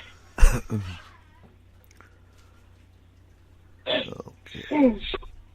But you know what, Haley? In doing what you do with FMP, I think you're well on your way to discovering it, and you're doing good within this world to help yourself discover it. Exactly. And these Thank are you. kids that are very much here to help others, and that's what you do. What you're doing actually is like something that you could put on a resume. It's Oh, volunteer counseling, actually. I never knew that. Yeah, think of it that way. So, I mean, I think that you may not know what you're going to be, but you're well on your way toward whatever that is. Even when she was a baby, her and her Uncle Ryan had they still do, had a very strong connection. Oh, that's mean, neat. Very, very strong. When she learned how to read, she used to read to her Uncle Ryan. And she always knew when he was sad. She always knew when he needed a hug. I mean, it was beautiful to see. But she was only, I think the minute Ryan held her, there was just an instant connection between them. I think she was only a few hours old. So Eric, the indigos, is that all children born from during those dates? Not all children are indigos. That's just the most indigos today were born after 1978 or 1978 and later. But no, not all children are indigos. That's just it's a special type of child that is called the indigo children. You can look it up. You can Google it. You can look it on YouTube. And I draw off research. I don't know any personal indigos other than Haley. But that would be, anyone can look up indigo children. There's a lot of different information out there. Kind of go by your gut. And I think there's the hard part is differentiating between indigos. You hear about the star child. You hear about this, star seeds. You hear. I think a lot of it's new age. I don't believe all of it. I just recently started looking up the indigo children because of the show we were doing tonight. And we got Nikki in the chat room. She's got an indigo in her team.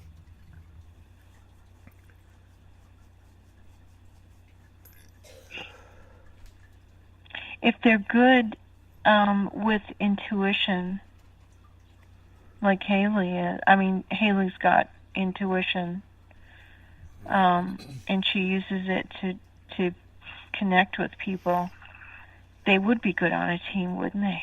Mm-hmm. But again, for legality purposes, I would be very careful with having any minor on the team.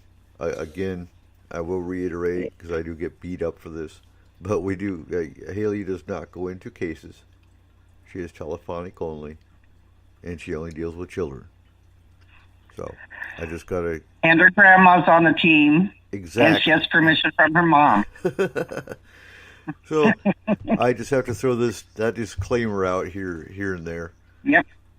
But I do have to commend you, Haley. Like, I remember as an adolescent how hard it was to make contact with any new people. And the fact that you were able to do it with all these children that you were able to help is just amazing. Well, I find that it's easier to talk with children younger, like 2 years of my age and younger, or 2 years of my age and younger, versus kids my age or older than me. It's easier to conversate with somebody that has more of an open mind instead of having one specific, this is how I'm going to think and that's it. When you speak to children, they think about everything and every possibility that they are able to do. So it's just easier to have conversations with them and things like that. Did you talk to the kids in the UK on that one case, Haley? No, I don't think I did. No.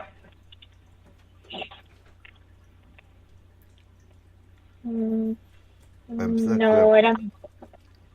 So I'm thinking, I know. I remember we had one case in the UK that was requesting Haley to talk to their kids.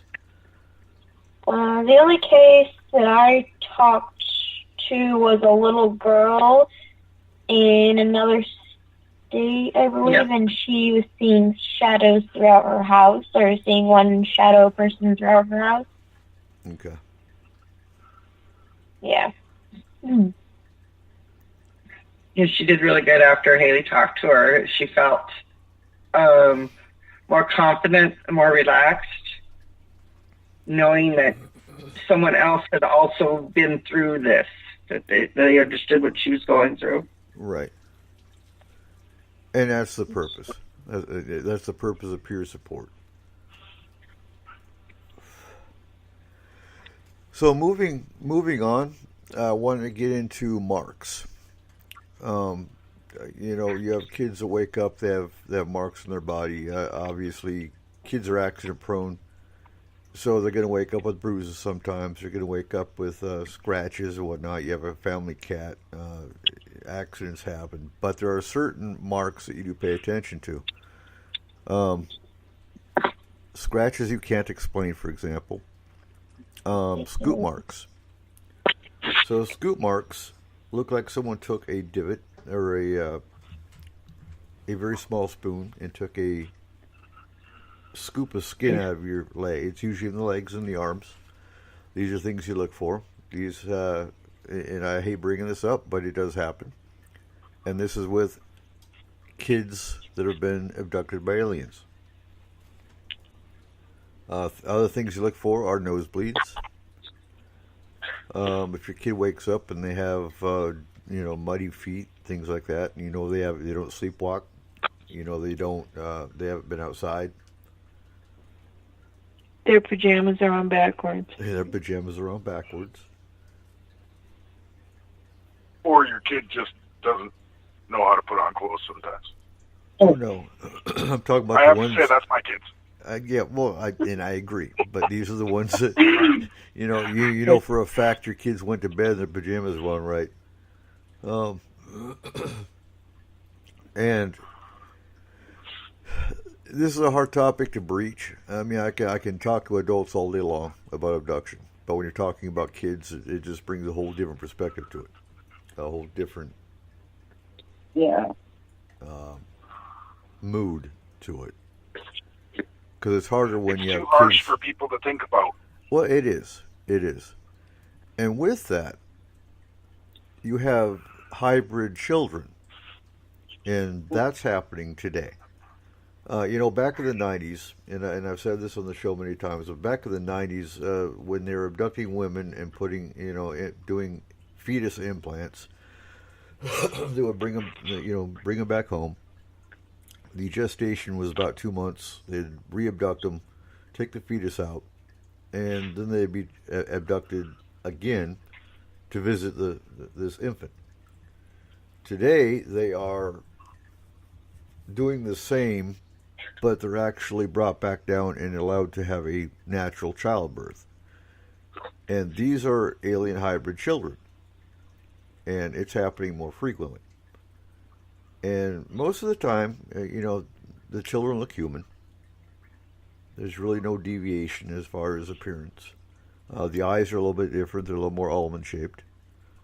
And they usually have abilities beyond the norm. Some of them have telepathy. Some of them, their intelligence level is higher. And they will have abilities such as empathy, such as, they're a little more psychic, things of that nature. More logical. And didn't you say, Eric, that some hybrid children don't know that they are? No, they don't. They don't. And we've had a few cases where the parents know they're hybrids, but their children don't know. And we leave that up to the parents to tell her, tell them or don't. I will keep it quiet until you really have to. If there's a question later on in life, then obviously, if you want, bring it up. I'm sorry for interrupting, but when you were saying something about sleepwalking and waking up with your clothes on backwards, that sparked something in my mind that happened several years ago. No. I fell asleep on the floor of my brother's bedroom because we were watching TV on the really old box TV in his room, and I fell asleep with my really thin princess blanket on, and I remember waking up in the morning in my bedroom, laying on my own floor with I fell asleep in my school clothes because it was a Friday night, but my shirt was on backwards, and I had one of my nightgowns over it, and I've never slept walk before, and I had dirt on my feet. I've never ever had that happen before. Oh, goodness. We were living up in the middle of the mountains, too. They were living in Lyman up in the... We were living up in the hills where there was only like 4 neighbors around us. And there was just trees beyond miles.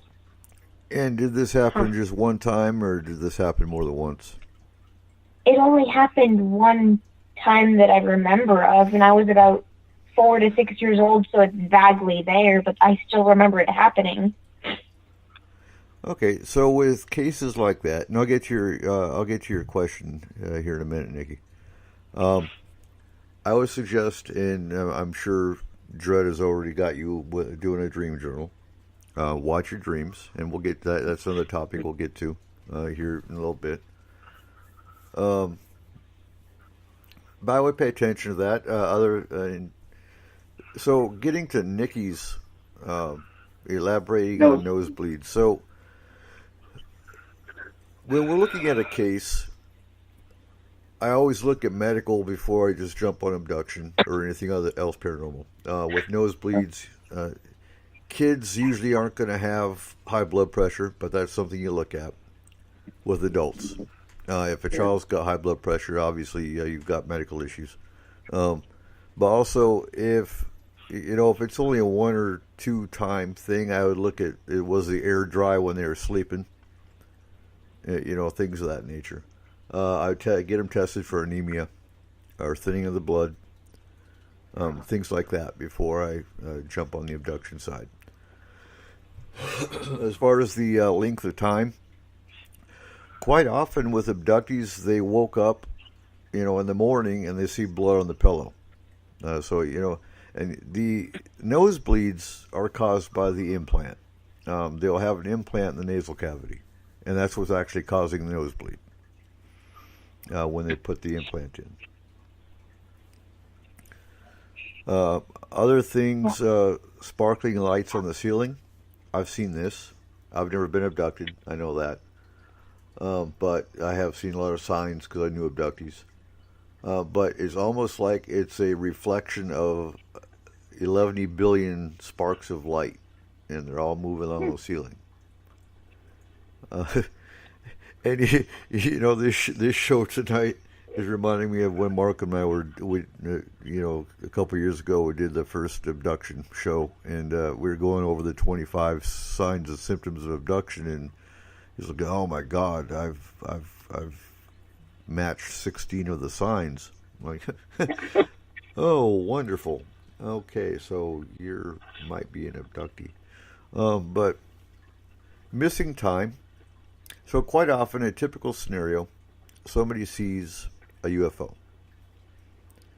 And next thing they know, this UFO is moving away, and it's 2 hours later. And they've got 2 hours of missing time.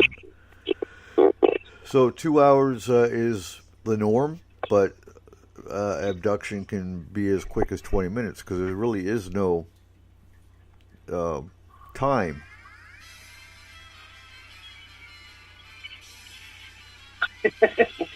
And Izzy's phone is ringing. Oh, she changed her ringtone. Sure, that's what it is. The aliens are making contact. I'm not watching cartoons. It just kind of sounds like static from over here. Oh, yeah. But I lost my train of thought. So missing time, and then you've got, so if you're taking a walk, and you find that the street lights are going off as you walk past them. I do that all the time. Oh, the street lights going off? Yes, I can turn them off. Well, that's caused by another implant. Really? So we need to talk. Oh. Okay, let me reiterate. If you only match a couple of the signs, it could be other things. Usually, I think the average is if you have like 10 of them, and there's different. So if you Google alien abduction signs, I believe there's one site that's got like 101 different signs, but a lot of them are very similar in wording. And I go by a certain pattern, which we're talking about right now. But so there's different kinds of implants. With your kids, 'cause I want to keep this focused on kids. That's what the show is. Common places to look for implants. Arms, legs, hands, feet. On the head, the back of the ear, the back of the neck. If you have any kind of raised area in the skin, it's usually an implant. Unless, of course, they got shot by a BB from a BB gun. So, what are the implants for? So, one implant we know is a tracker, and that's basically so the race knows where you're going, where to find you. If you pack up all your stuff right now and move, they'll still find you, unless you get the implant removed or disabled. There's another implant, and I have a theory. We haven't been able to prove it, obviously. But I think that there's an implant that the hybrids have, so that if they go to the doctor, they get their blood drawn for some kind of a disease or an illness, there's not going to be a deviation in DNA, or there's not going to be an anomaly in a blood test.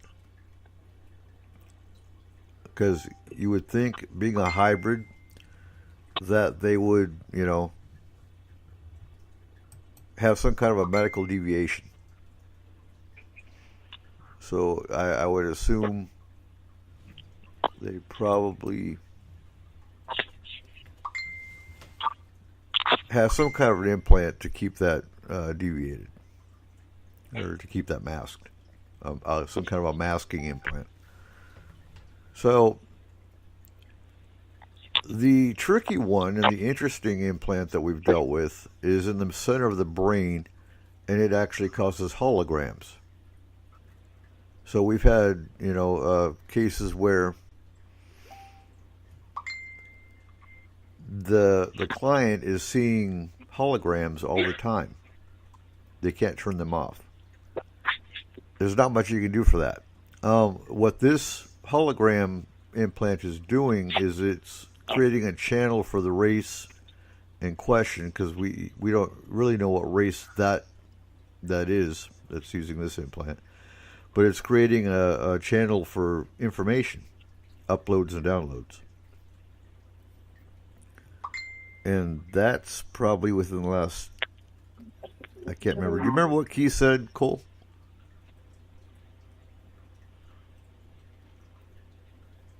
No, I'm sorry. I believe they started that implant in the last 10 years.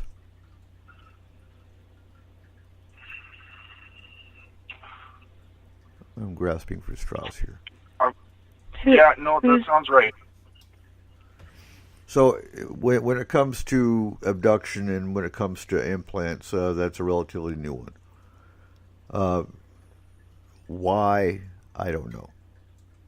I'm not sure what. I mean, certain people are getting uploads and downloads. I don't know what the purpose of that is. So y'all are quiet. I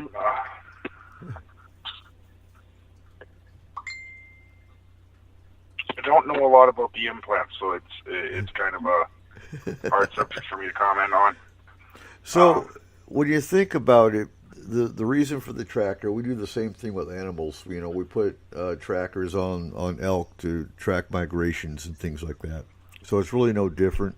The only reason we pay attention is because clients are being terrified by abduction. And it's... Could the implants also allow them to experience through, through like an avatar kind of experience? Well, I think that's essentially what this hologram one is. That's the purpose of it. But again, I can't remember exactly which race is doing that one. It's relatively new, and we've only encountered 2 clients that were experiencing this. It's in the center of the brain, so it's not an area that we want to mess with. Because, astrally, we can disable the implant. It's basically coming in astral. Once Megan finds the implant, she can basically do like a burst of energy on it and disable it. And that's when the aliens come down and say, what the heck's going on? And that's where, either you go to combat with them and stop the abduction, which we have. Location for the hybrid test manipulation implant? Say again? Do you think the test manipulation implant on hybrid children or hybrid kids is the same? Is in the same location, like in the brain? I don't know. That we haven't learned.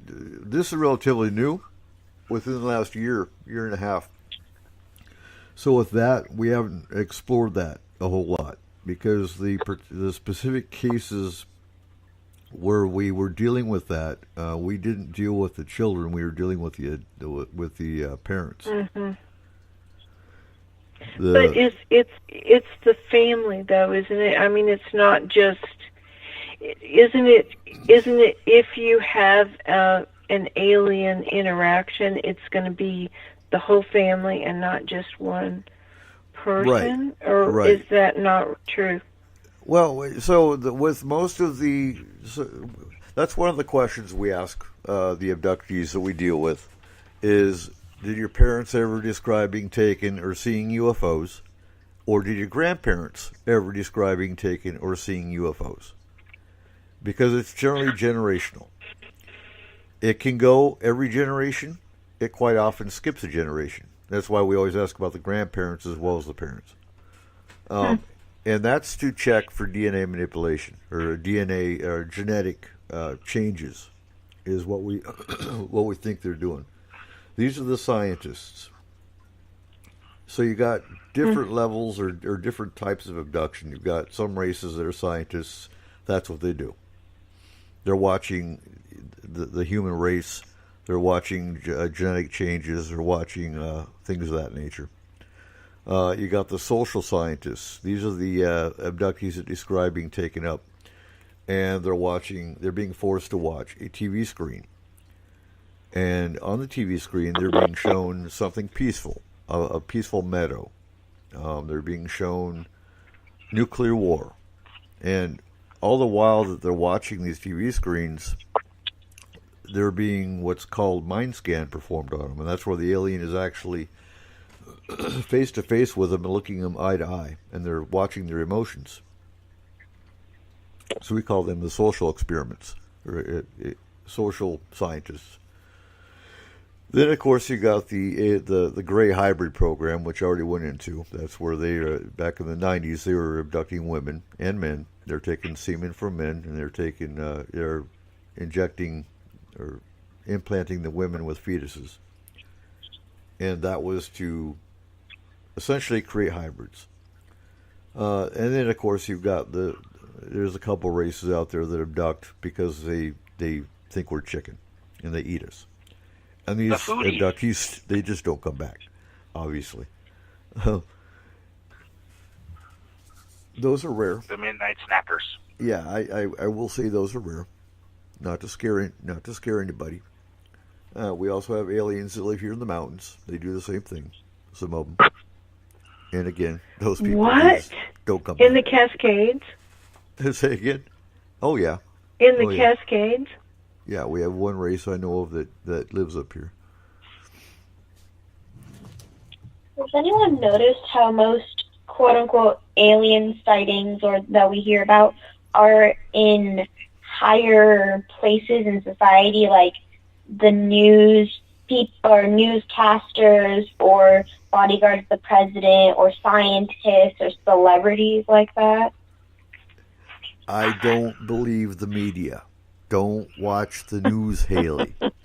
I'm not watching the media. It's just like I read a lot of books, and that's just what I'm getting from it. Is like supposable theories that they're being placed in higher places in society, so that they're able to, I guess like you can say, rule it. Like the Queen of England's a reptilian? No, I don't buy into that. No, but I think Men in Black got it right when they said Dennis Rodman is an alien. Come on. That. Keith Richards.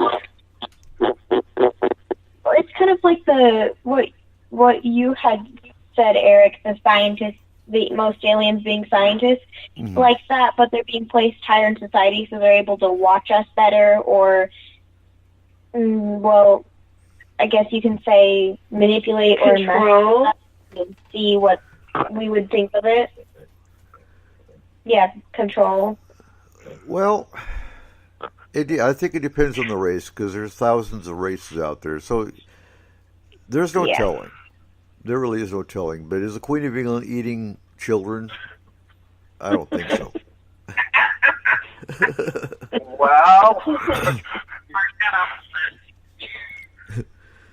you know, and most of that is tabloid. It comes from the tabloids, and of course, like if you watch the Men in Black, well, the tabloids are the real news. Just saying, I wouldn't put it past Henry VIII. So you said Men in Black. That makes me think of, like, do you think that children can be evil? Like, you know what? I think yes, they can. I think a lot of that has to do with past life. You know, what do you, so, yeah. You've always said that FMP will respond very quickly to pregnant women. Mm-hmm. And why is that? Good question, Chris. So with pregnant women, and yes, we do get asked why. So within FMP, we have tiers. So, and that's basically, That's basically if I get 3-4 cases at a time that just come in all at once, I have a protocol. Triage. There we go. It's late. So triage is French for sorting, and I took it from the medical field in the Army. So with sorting, with triage, you have certain levels that you put your casualties, from most severe to a Band-Aid, basically. So I took that same protocol and used it within FMP. So the top 2 tiers are children and pregnant women. Pregnant women because, well, you're already under stress being pregnant. So you don't need a paranormal issue compounding that. That's one reason. Second reason is there are entities out there that are basically soul suckers. They are there to take souls. And so they will attempt to take a fetus's soul. Which could make them evil at birth. No, because you take the soul, they die. No, but I think that couldn't there be attachments that are evil? I believe that. There could be if there was an attachment, but I'll use an example. And the reason this particular situation is the reason I put pregnant women at the top tier. When I was stationed in Stuttgart, I was known as the one to go to, and I'm a buck private. This is what threw me into the paranormal. One reason, and I've never told this story,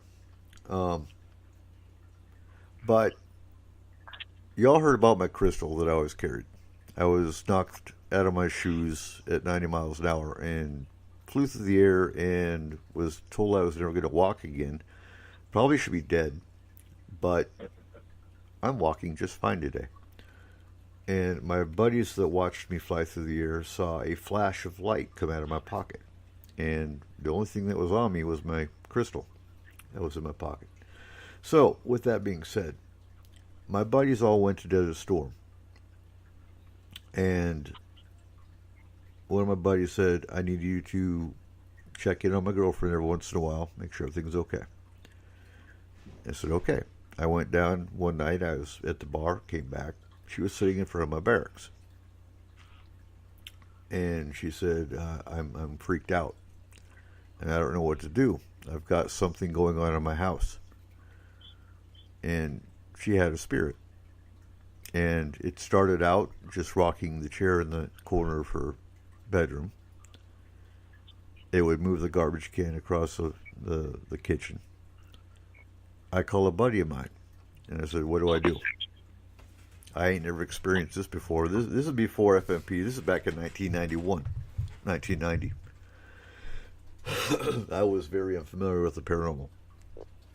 And she was pregnant. Well, we couldn't get to this entity in time, and she miscarried. And the entity disappeared. That's why pregnant women are at the top tier.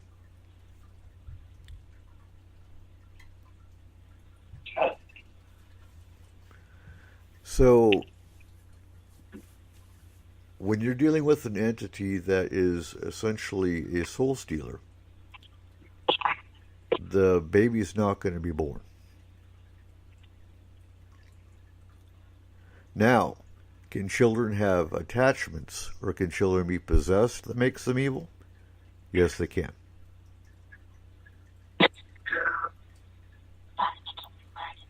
You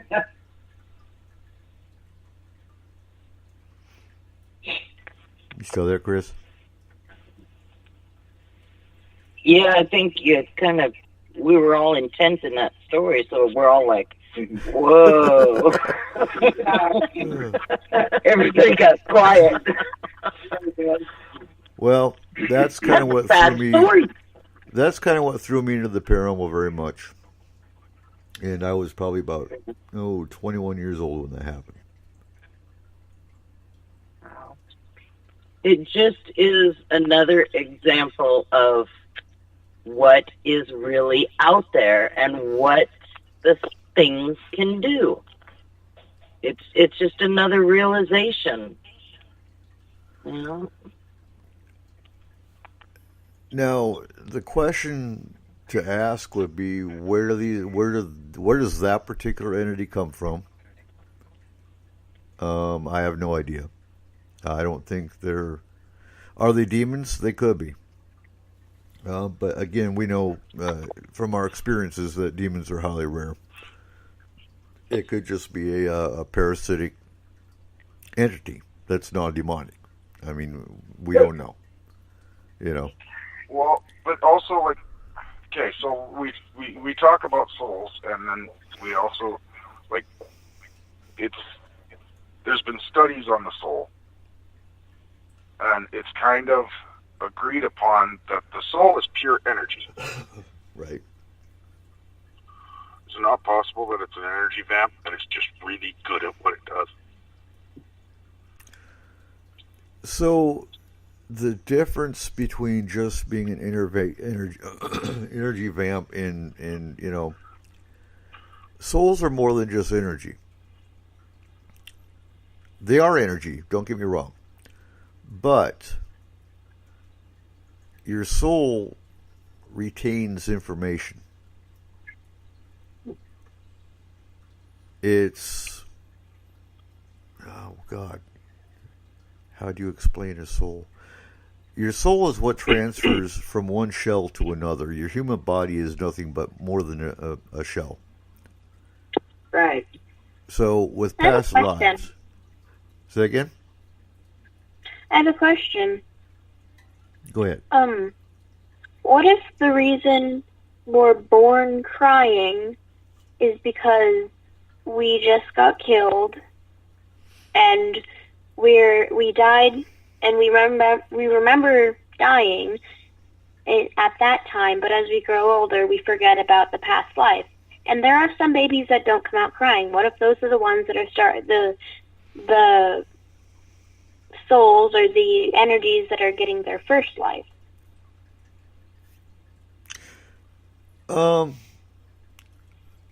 Okay, let me tell you another story. And I've told this on the show before.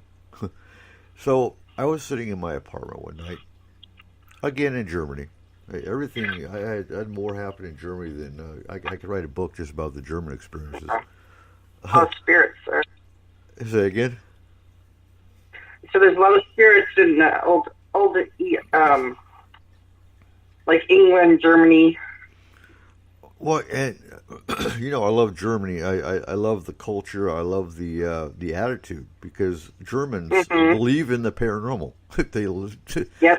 They deal with the paranormal. I love the schnitzel.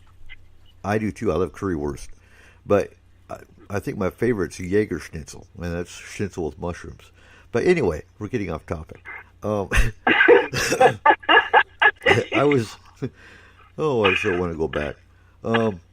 I've got friends I can stay with. So I was sitting in my apartment, and, you know, that particular apartment, we left because, well, once the knife got thrown across the kitchen, that was the last straw. Oh. And what's cool is when we went to German housing to get moved on to base, and the woman says, so was is los? What's wrong? Why do you need to move? Well, how do you explain to somebody you've got a ghost? And so finally I just said, okay, look, I'm gonna be blunt, and you're gonna think I'm stupid, but a knife flew across her kitchen. She said, "Oh my God, do you have a geist?" I'm like, yeah. She goes, okay, you don't come back. You don't go back to the house. You go to. Do you have a place to stay? I said, yeah, we do for the night. She goes, you will be moved into Army housing tomorrow. Now, if I was at Fort Lewis and I walked into Army housing and said, oh my God, I've got to move, and they said, why? And I told them, a knife flew across the kitchen and we have a ghost. They say, you've been watching Ghost Hunters too much. Yeah, suck it up and drive on. That's the difference in cultures. Anyway, before the knife flew across we lived with this spirit in our apartment for 3-4 months. It escalated, but I was sitting in my kitchen, and I was talking to this spirit, and he was the spirit of a World War II bomber that crashed in the village, and he was American, and he says, and I asked him, so what's here, and he said, there's a lot of spirits in your apartment, and they're all terrified because there's one very malevolent spirit that lived in this building, and he butchered kids. Now, if you go in the cellar, you will actually see steel hooks coming from the ceiling. So, was it just a spirit, or making something up? I don't think so, because of the fact that it was obviously a butcher shop at one point, hundreds of years ago. But he explained how spirits work. He said when you die, you essentially go to another realm, and you have the choice. You can either stay here, and he said, and I'm here. I love it here. I go haunt the bakery every morning. Like, I imagine you do. And he said, so I'm here by choice. Now, when I'm ready to be reborn into another life, I go get in line. So, are babies crying when they're... And it's kind of a schooly experience. Say again? Like, it's kind of a schooly experience. Like you consider what kind of a life you want to have, and you don't just jump into a new life right away. You think about what you want to experience. Well, and I think, I've heard other spirits have said, when you die, you don't recognize your loved ones that have passed on. Oh, 100%. So, you hear conflicting reports. Which one do you believe? I've often wondered, what if they're reincarnated and they're having another life when you die, and they're busy? Right. But here's the other thing. What if we're multidimensional beings and we have multiple parts?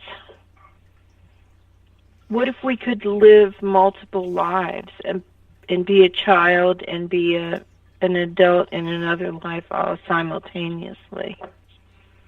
It could be where deja vu comes from. Well, and if you think about that also, then it would explain why some people do remember past lives. That might be two of the lives die at the same time in each universe. Mm-hmm. Now, as for why is a baby crying when they come out? I'll just think of all those memories that they had before they were, shoved down this tube. Gone. Now they don't know where they're at. Or what if it's such a low vibration to come here because we're like a 3D world, and maybe babies come from 10D, the 10th dimension, and zap, they're down here into 3D, and it's like, oh my gosh, what have I done? Right. I shouldn't have gotten born. Whoa! Here I am. Oh my gosh. I would also say it probably hurt a little bit. Yes. When my first son, when he was born and he came out, he looked like a cone head, and I looked at the doctor and said, "Is it gonna stay like that?" The doctor looked at me like I was an idiot. Right. But I was seriously concerned for him. Talking about the souls, I've got a story for you that I haven't really said to many people. But you've all seen the movie Ghost with Patrick Swayze, right? Right. Most of you have? Okay, when he was in the hospital and he was looking at the body of the other gentleman, and the white rose up out of the body, the soul, speaking of the soul, about 12 years ago, I don't even know if that was that long, I can't remember, when my grandmother passed away, I was in the hospital with her, and she was taking her last breaths. And years ago, I was taught how to see auras. And I still know how to do that. But when I was in the hospital with her, and she actually took her last breath, I saw white silhouettes surrounding her bed. I was pinching myself, I was scratching myself, and I saw them. It was not a dream. I was not sleeping. I was wide awake, and it was kind of scary at first, but I'll have to say it was one of the most awesome experiences I've ever had. I saw them. There was no visual features. It was actually just white silhouettes. And there was multiple. There was about 6 of them that were around her hospital bed. So, yes, I am a firm believer of the souls. It's like we're the drivetrains, and we just go from automobile to automobile. That's just about kind of like what it is. But yeah, when we die, the Hopis call it dropping your robe. Like this is our body is just our suit. Yeah. It's just your shell. Yeah. Well, we've talked from birth to death. We've talked about children. Okay, just to continue with Chris's analogy, if that's true, this body that I have right now is like a freight liner. Here's hoping for a sports car next. Right. Would that be a convertible, Cole? Depends on the day. All right, getting on to number 3, and then I'm just gonna read number 3 real quick, and we're gonna touch on number 4. But in number 3, again with art, watch for monsters. Many can just be symbolic of what they don't know how to explain. Again, watch for patterns. Patterns and other signs are everything. And I think you'd agree with that, Francie. Oh, absolutely. Again, any child that's under the age of 5 doesn't really know how to express what they see, so it could come across as monsters.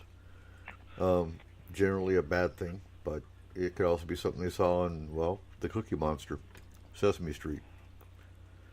But number 4, I want to talk about for a little bit, just because it's I'd say the last 2 or 3 cases involving children have involved this. And we talked about that briefly in the first hour, but sudden fear of a closet, a room, an animal, not something from a movie they watch, but a constant fear. And you ask them why. Communication's always everything. And we will keep beating that into people tonight, is communication is everything. Listen to your kids. But, again, you've had this 3-year-old that slept in the same room for 3 years, and all of a sudden they're talking about something they're seeing or hearing. They're hearing voices, or they're seeing a shadow, the Hat Man, and now they're terrified of going in the kitchen. They're terrified of going in the playroom. They're terrified of going in a specific room. Now, to compound that, watch your pets. Because your cats and dogs see in the 4th dimension. They can see the aliens. They can see the spirits or other entities. Always pay attention to your animals. If your child is talking about their room, or a specific room in the house and they won't go there, and neither will the cat or dog, then you might want to pay attention to that.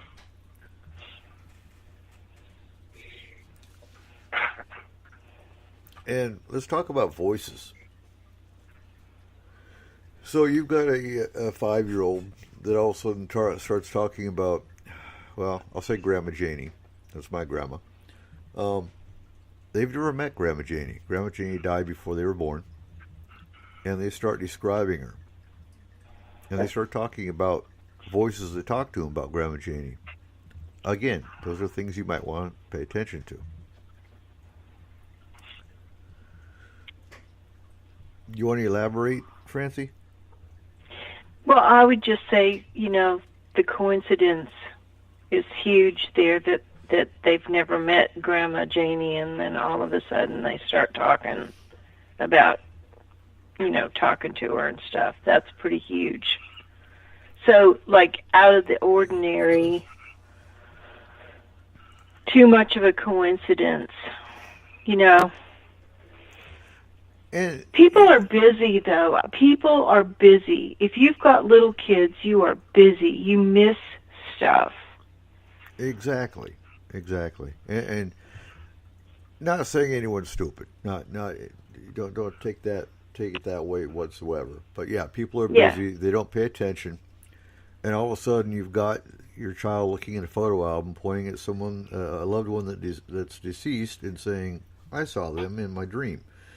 And I want to bring up dreams for a second, because that was a question earlier in the chat room. But can spirits visit you or visit your children in dreams? And I firmly believe they can. I believe yes, they can.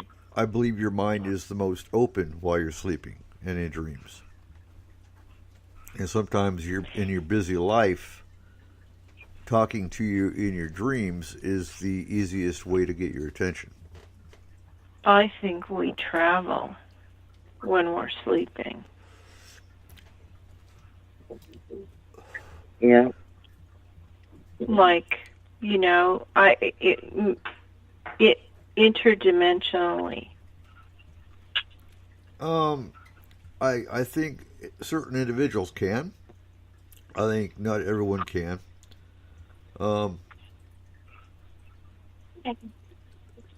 So there is dream traveling. It's not like astral. It's different, and that's where No. I think it's That's where you can go into other people's dreams and manipulate them. Some people can do this. Oh my! I can do And that. as I was talking about earlier, a friend of mine's daughter, she sees her grandmother all the time in her dreams. And she'll come out and tell her mom, I saw Grandma last night, or Grandma talked to me, or Grandma told me this, and she'll give messages to her mother from her grandmother. So yes, they can. So it just depends on how open the child is. Right. Right. Well, So if the parent doesn't react negatively. Right.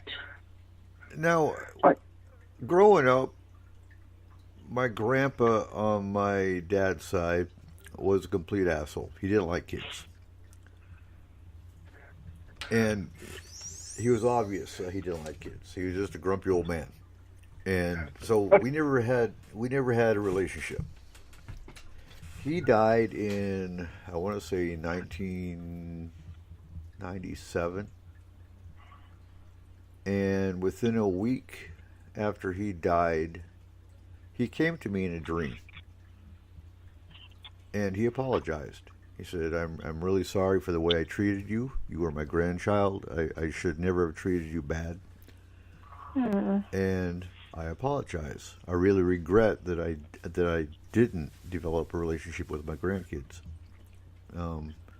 Now, some skeptics would say, well, that was your mind healing itself. But could it have been him coming back to make amends? It could go either way. spirits can show up anytime. I remember one time driving up here in Whatcom County, and I'm driving on the freeway of all places, and I glanced up in my rearview mirror, just watching traffic, and a face appeared in my rearview mirror. And I looked at my husband. I'm like, of course, and nobody was in the back seat. And it was just a one-time shot, but that image was in my mind. And I told him, I told my husband, I described him, and he's like, well, that sounds kind of like my grandfather. And I'm like, well, I don't know him. What's he doing coming to me? And next time we went to my husband's family's home, they have a bunch of pictures in the hallway, and I picked him out. I said, this is the one. And he's like, oh, my God, that's my grandfather. So they can come to you at any time. Mm-hmm. I would have been in the ditch. Man. No, because he was in the mirror, and the mirror's kind of small, so I wasn't afraid. That's how all those roadway horror movies, that's how they start. That's how the first person dies in every single one. Well, if he would have said something to me, I probably would have been in the ditch. That would have been a different story. But he didn't talk to me, so thank goodness. So Mike Myers didn't talk much either. So we're coming down to tonight. Actually, Flew. We're coming down to the last 20 minutes of the show, and I want to spend some time talking about poltergeists, because they can be entities, or spirits that are throwing things around. This has happened. We've seen it in cases, but one of the first things I ask clients when they talk about things being thrown around or things moving on their own is, do you have a prepubescent child? Specifically, do you have a prepubescent female?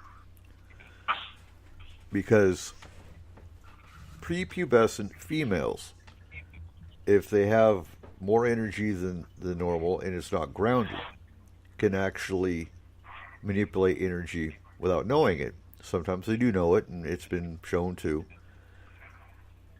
And they can cause poltergeist activity.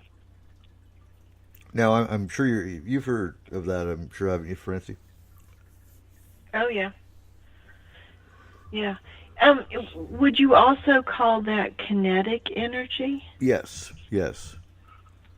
But when it comes to paranormal, they usually jump on poltergeist, but it is kinetic. It's the same thing, kinetic energy, the ability to move things. And all it really is excessive energy. You teach them how to ground the excess energy, and that you usually find the poltergeist activity stops.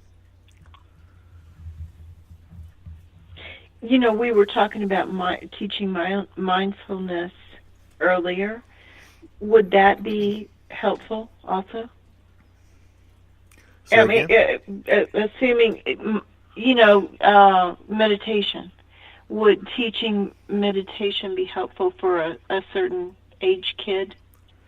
I would say so. Well, because they're adolescents, they should be able to.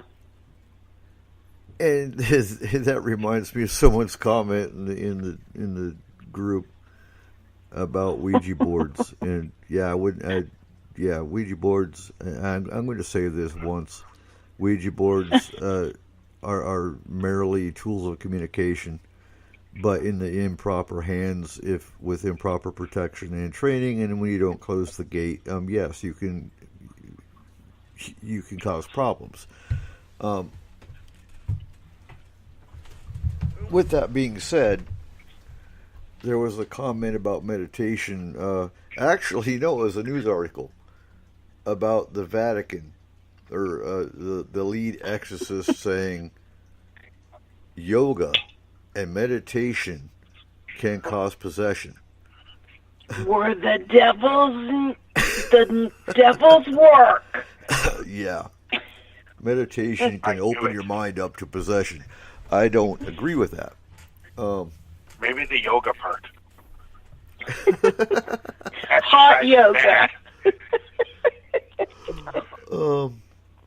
Okay, so Nikki has a good question in the chat room. How do you teach a female child to ground who has a really difficult time grasping the concept yet can meditate? It's not that much of a stretch. So a very it's hard. It's hard. It wouldn't. It's hard to. It wouldn't be hard. No, but it's hard to explain on a radio show. Go into it real quick, Chris. Of grounding? Yeah. It's just basically,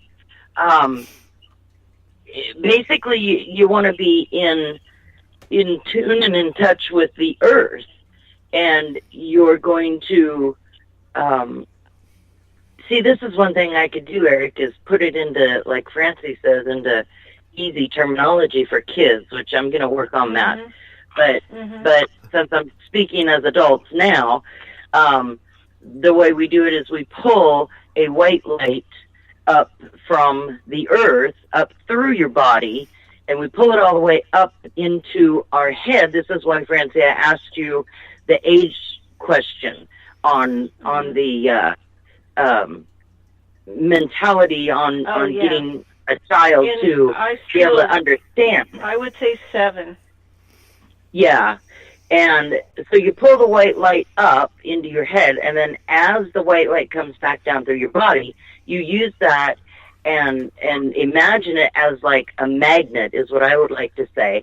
And you attach all of the negative energy and thoughts, and it's a thought imagination process. And as the ball feelings. Yes, everything yucky, and you pull that back down through your body, and you put it back into the earth, and you give it to the earth, and the earth will absorb it and reprocess it. Then you go on to the step of shielding, which is pulling up the yellow. I make sure that there's 2 different colors. The white is for clearing, the yellow is for shielding, and that's what you're going to pull in, the positive energy from the earth. So that's 2 ways to do it. Although, Jaretta, you and I need to pull up a child format with easy words and thoughts. Okay. Well, you should be able to. We need to work. Haley should be able to help you with that too, though. Yeah. Yeah. Getting it into child terminology. It's like Fern Yeah. Valley. Something fun. So and I have easy for them. I have a suggestion. Once you get that together, what if we taped it for kids to listen to, like a guided meditation, so they could listen to it? That would be ideal. Yeah. Because you could make it a basic MP3 that if it was under 25 megabytes, you could send to clients through the chat that we use. What about Haley recording it from a? I'm not trying to offend you, Haley, but from a younger person, would that be easier? Francie, can you verify that? Would it come easier from a younger person to a younger person? Yeah. Okay. Have you ever seen a baby watch other kids? They'll lock eyes on them and watch them across the room. Yes. Okay. Kids and kids. Okay. Yep. Okay. Haley's got homework. I know. All right. So in closing, and we got 14 minutes. So the concept that we're going to be doing in time with the FMP Junior group is, and we're starting our own kids as guinea pigs. Within the FMP team, we have 11 children. Isn't that what we said 12. today? 12. Yeah, that's what we came up with. Yeah. And they are going to basically have lectures and activities. We're going to do sky watches, and that'll be part of their alien or UFO training. We're going to take them on hikes, and that'll be their Bigfoot training. We're going to be teaching them grouting, shielding, things of that nature. Survival. And survival skills in the woods. And we're not opening this up to the public just yet, but they're also going to have community activities they got to do. They got to pick up a community project, and they're going to earn badges. So it's very similar to Boy Scouts, Girl Scouts, but it's going to be on a paranormal level, and it's going to be a branch off of FMP. Obviously, there's a lot of work we're going to be doing, getting this ready, and we'll be taking parents as volunteers, obviously, and doing background checks and whatnot if they're working with kids, things of that nature. But it's kind of a new concept we're working on. And Haley's the ambassador. Haley's the ambassador. She's part of the grown-up team as well as the junior team. But think of it as, we have to gear society and our kids to understand the paranormal, because it's not going away. If anything, it's going to get worse. Mm-hmm. Just looking at the UFO side, the UFO activity in the first 3 months of this year has been probably the most. It keeps on getting more dominant, I guess you could say. So we're down to 12 minutes. Going with children's concepts. I know y'all heard of the news. I think it was a couple months ago about the 3-year-old that disappeared in the woods, and that phenomena is the weirdest. Yeah, I think what happens is they end up like 12 miles away on a peak or something. Oh, no. Okay, so I'm not talking about Missing 411. I'm talking about the news story that came out a couple months ago about the quote-unquote bear that brought the child back. That one. I think it was a Bigfoot. It was a Bigfoot. Because it had to be. Looking at a 3-year-old's concept, that was Bigfoot. That was not a bear. A bear wouldn't bring the child back. A bear would not take care of a child. It was freezing, wasn't it? Like it was like overnight freezing for the 3 nights or 4 nights that the child was gone. Yeah. Now we've heard of stories where bears have taken care of kids, cougars have taken care of kids. That is highly rare. A bear, a cougar right now would eat that child. They wouldn't take care of the child. Here's a thought. Hello, it's wintertime. Right. The bears are sleeping. Yep. Very true. Especially with the snow we've got right now.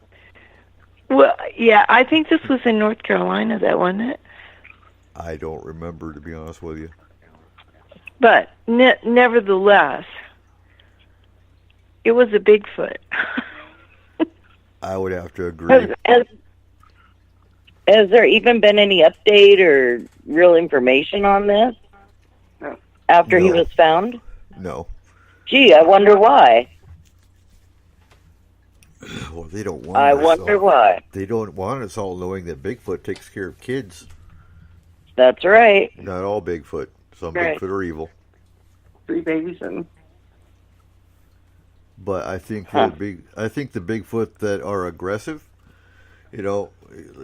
we've talked to Gary about this, because Gary did have an experience with a very negative Bigfoot that, chased him and his friend. Oh my gosh. But I think in the negative cases, they aren't all lovey-dovey, teddy bears. If they were, they'd be down here saying, "Hi, I'm Bigfoot." I think a lot of the negative cases where you do hear of an aggressive Bigfoot, they either are overly territorial for whatever reason, or 2, have young. They're going to be territorial if they have, children, if they have babies, like any other animal. Mama.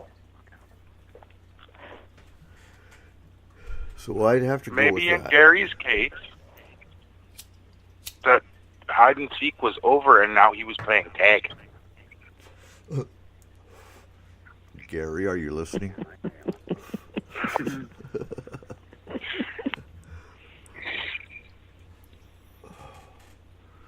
So,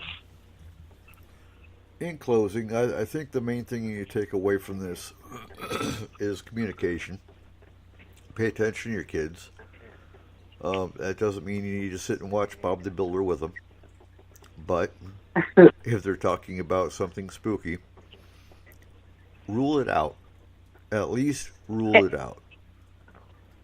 Ask them open-ended questions so you can get their story. Get them to talk story. Is it scary? It is not open-ended. And try and remember that even though life is so stressful and the paranormal does not help with that, the best antidepressant, the best cure for anything is still laughter and a smile. It is, indeed. Keep your kids laughing. Keep them smiling. Amen to that. So, thank you, Haley, for coming on the show tonight. Now You're welcome. You go to bed, and we are about to go into 3 o'clock instead of 2 o'clock. Yep. We have 7 minutes left. But again... It's a time warp. It is. Yes, it is. We're about to go an hour into the future. And next week... I'm not going to. I'm going to stay here. You are? Nope. Yeah. So next week we are talking tools of the paranormal, what we use for equipment. I'm going to try to get Mike Morin from the Ghost Crew of Canada, the Haunted Crew of Canada, on to talk about some of the equipment he uses.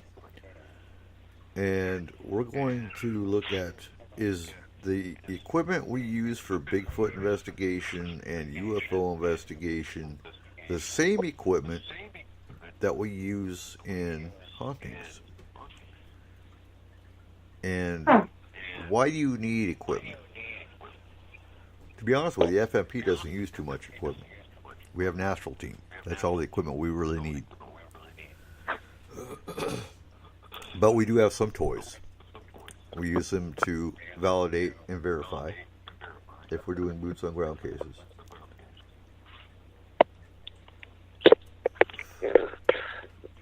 So is there anything you want to add, Francie? No, I think we've done a fine job covering just about everything.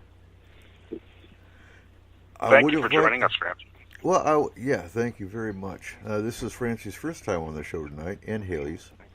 I would have liked to hit a little more on the abduction side, but I think we covered it pretty well. Again, if you do think you have a paranormal issue, look for Forest Moon Paranormal on Facebook. Join the group.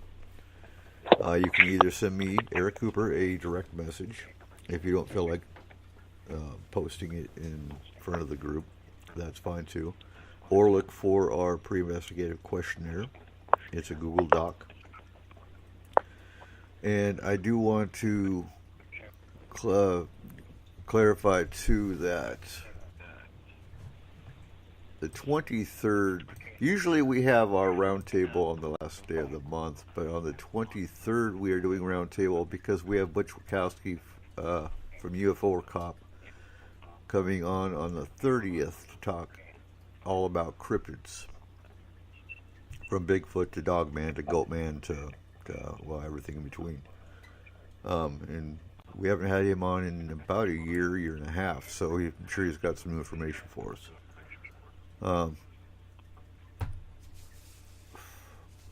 And what came out in the meeting today, because we had our team meeting today also, is if you're local, we are going to have a Paranormal 101 open to the public class and kind of a meet the team. If you want to join the team, by all means, we're always looking for new team members.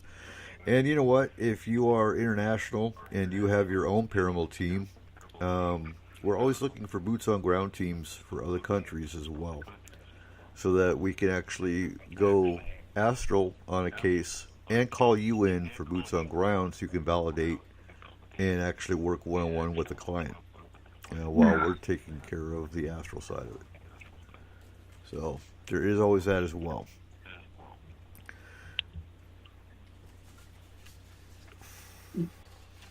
Chris. Yeah. Anything you want to add? Just real quick, just to back up.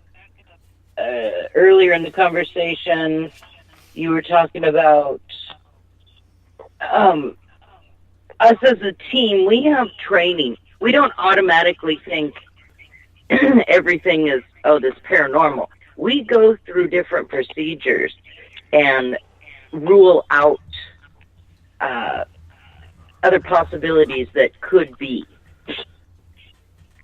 We've had a couple cases that it was actually physical medical problems was the root of the issue.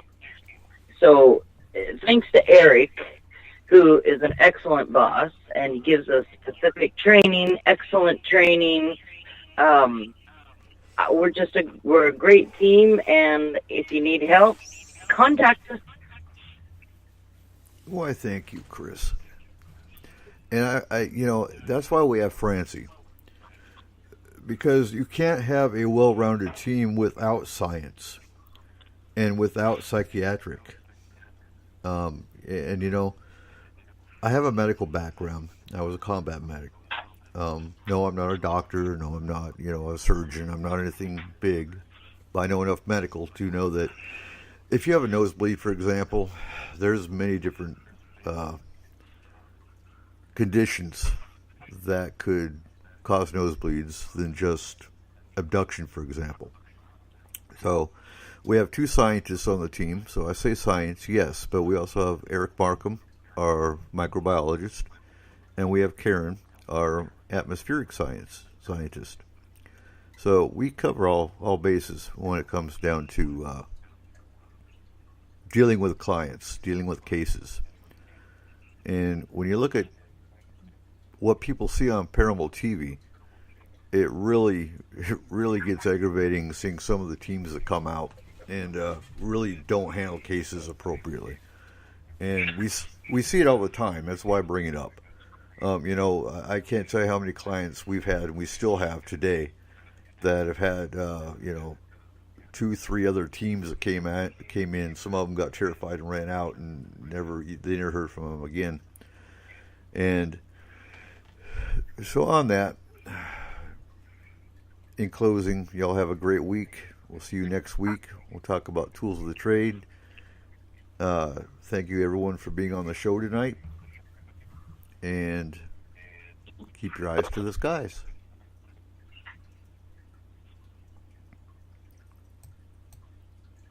And we're off.